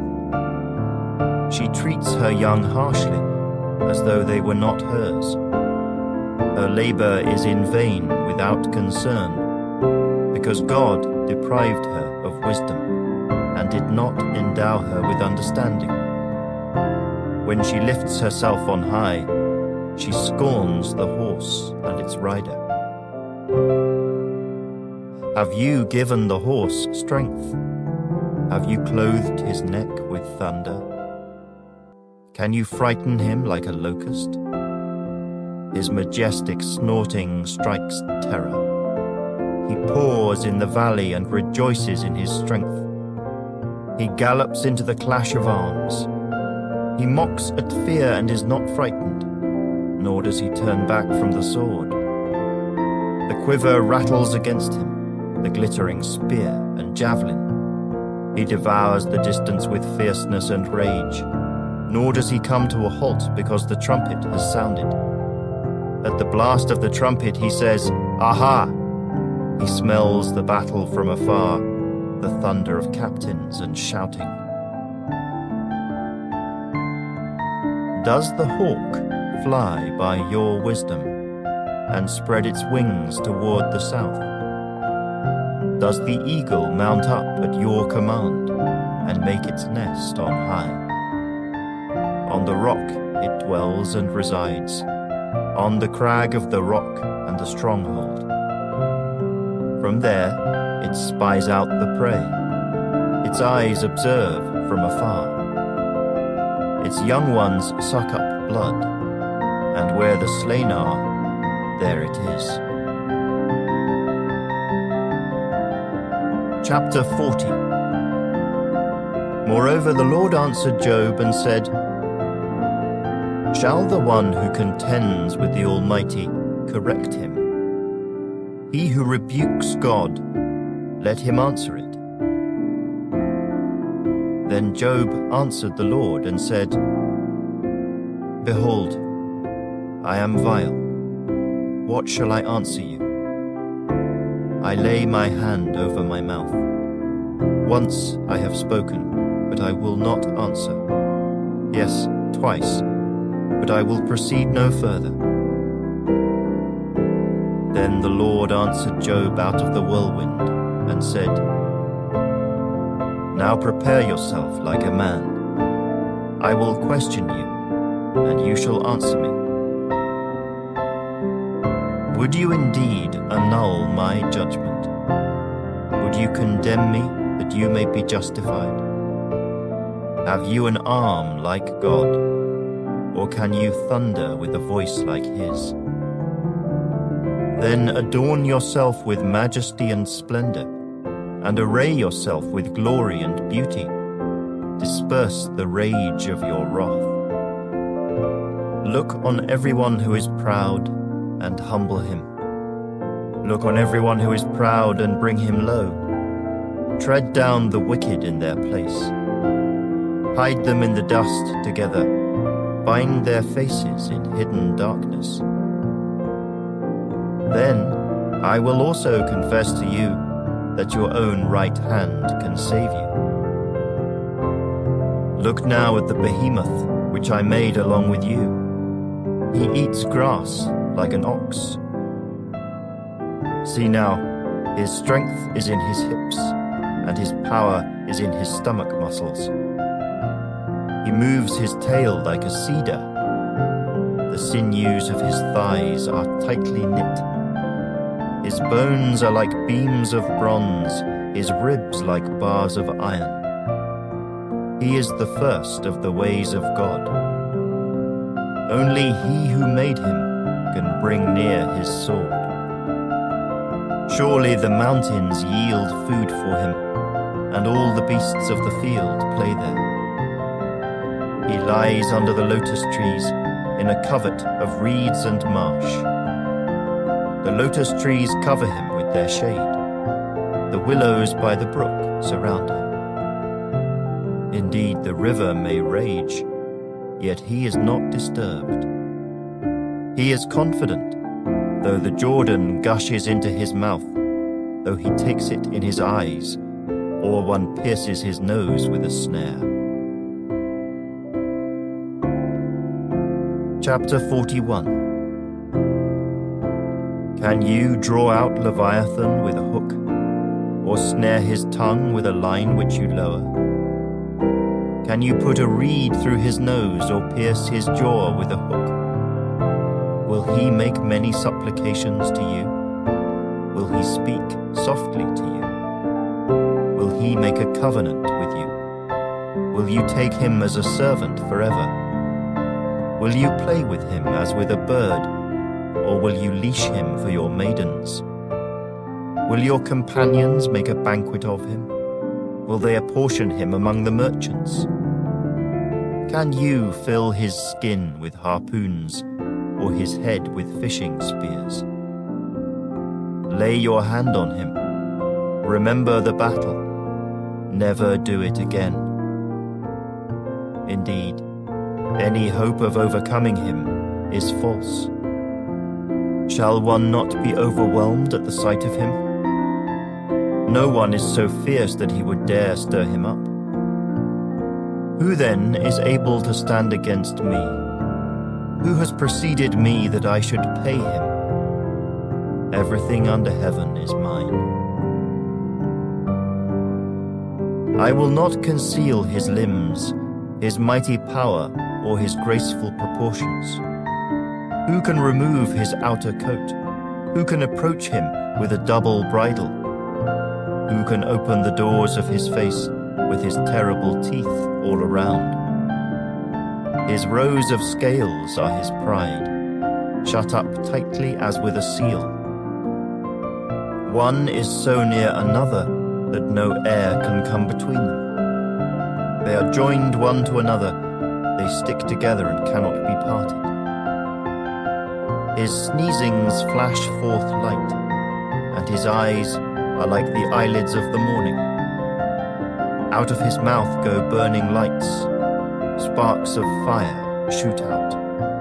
Smoke goes out of his nostrils as from a boiling pot and burning rushes. His breath kindles coals, and a flame goes out of his mouth. Strength dwells in his neck, and sorrow dances before him.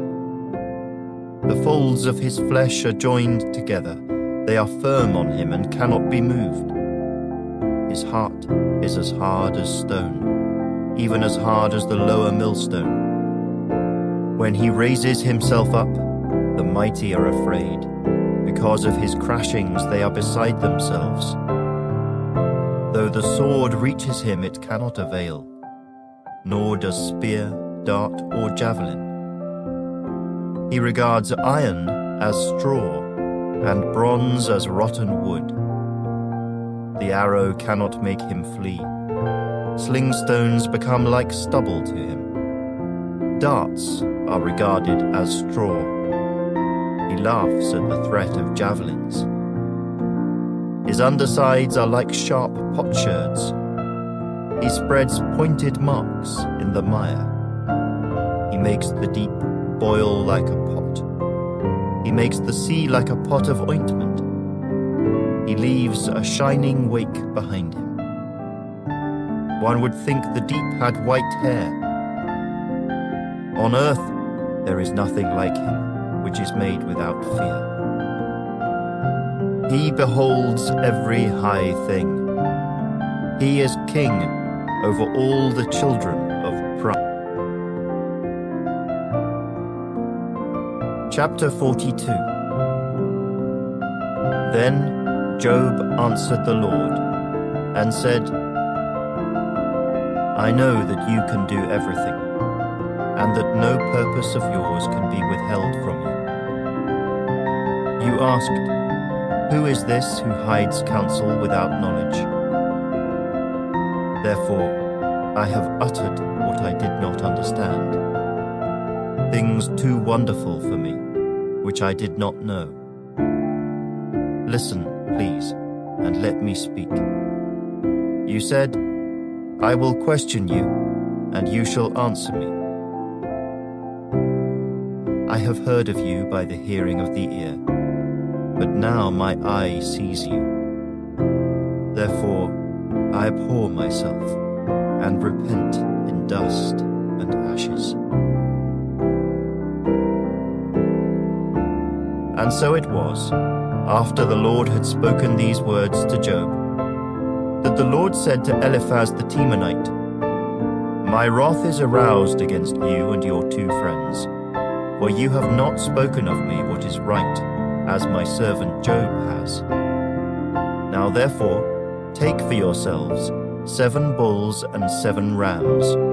Go to my servant Job, and offer up for yourselves a burnt offering, and my servant Job shall pray for you. For I will accept him, lest I deal with you according to your folly, because you have not spoken of me what is right, as my servant Job has. So Eliphaz the Temanite, and Bildad the Shuhite, and Zophar the Naamathite went and did as the Lord commanded them.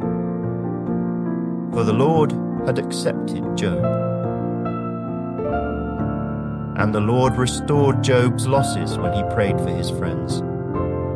Indeed, the Lord gave Job twice as much as he had before. Then all his brothers, all his sisters, and all those who had been his acquaintances before came to him and ate food with him in his house. And they consoled him and comforted him for all the adversity that the Lord had brought upon him. Each one gave him a piece of silver, and each a ring of gold. Now the Lord blessed the latter days of Job more than his beginning. For he had 14,000 sheep, 6,000 camels, 1,000 yoke of oxen, and 1,000 female donkeys. He also had 7 sons and 3 daughters. And he called the name of the first Jemimah, the name of the second Keziah, and the name of the third Keren-Happuch. In all the land were found no women so beautiful as the daughters of Job, and their father gave them an inheritance among their brothers. After this, Job lived 140 years, and saw his children and grandchildren for 4 generations. So Job died, old and full of days.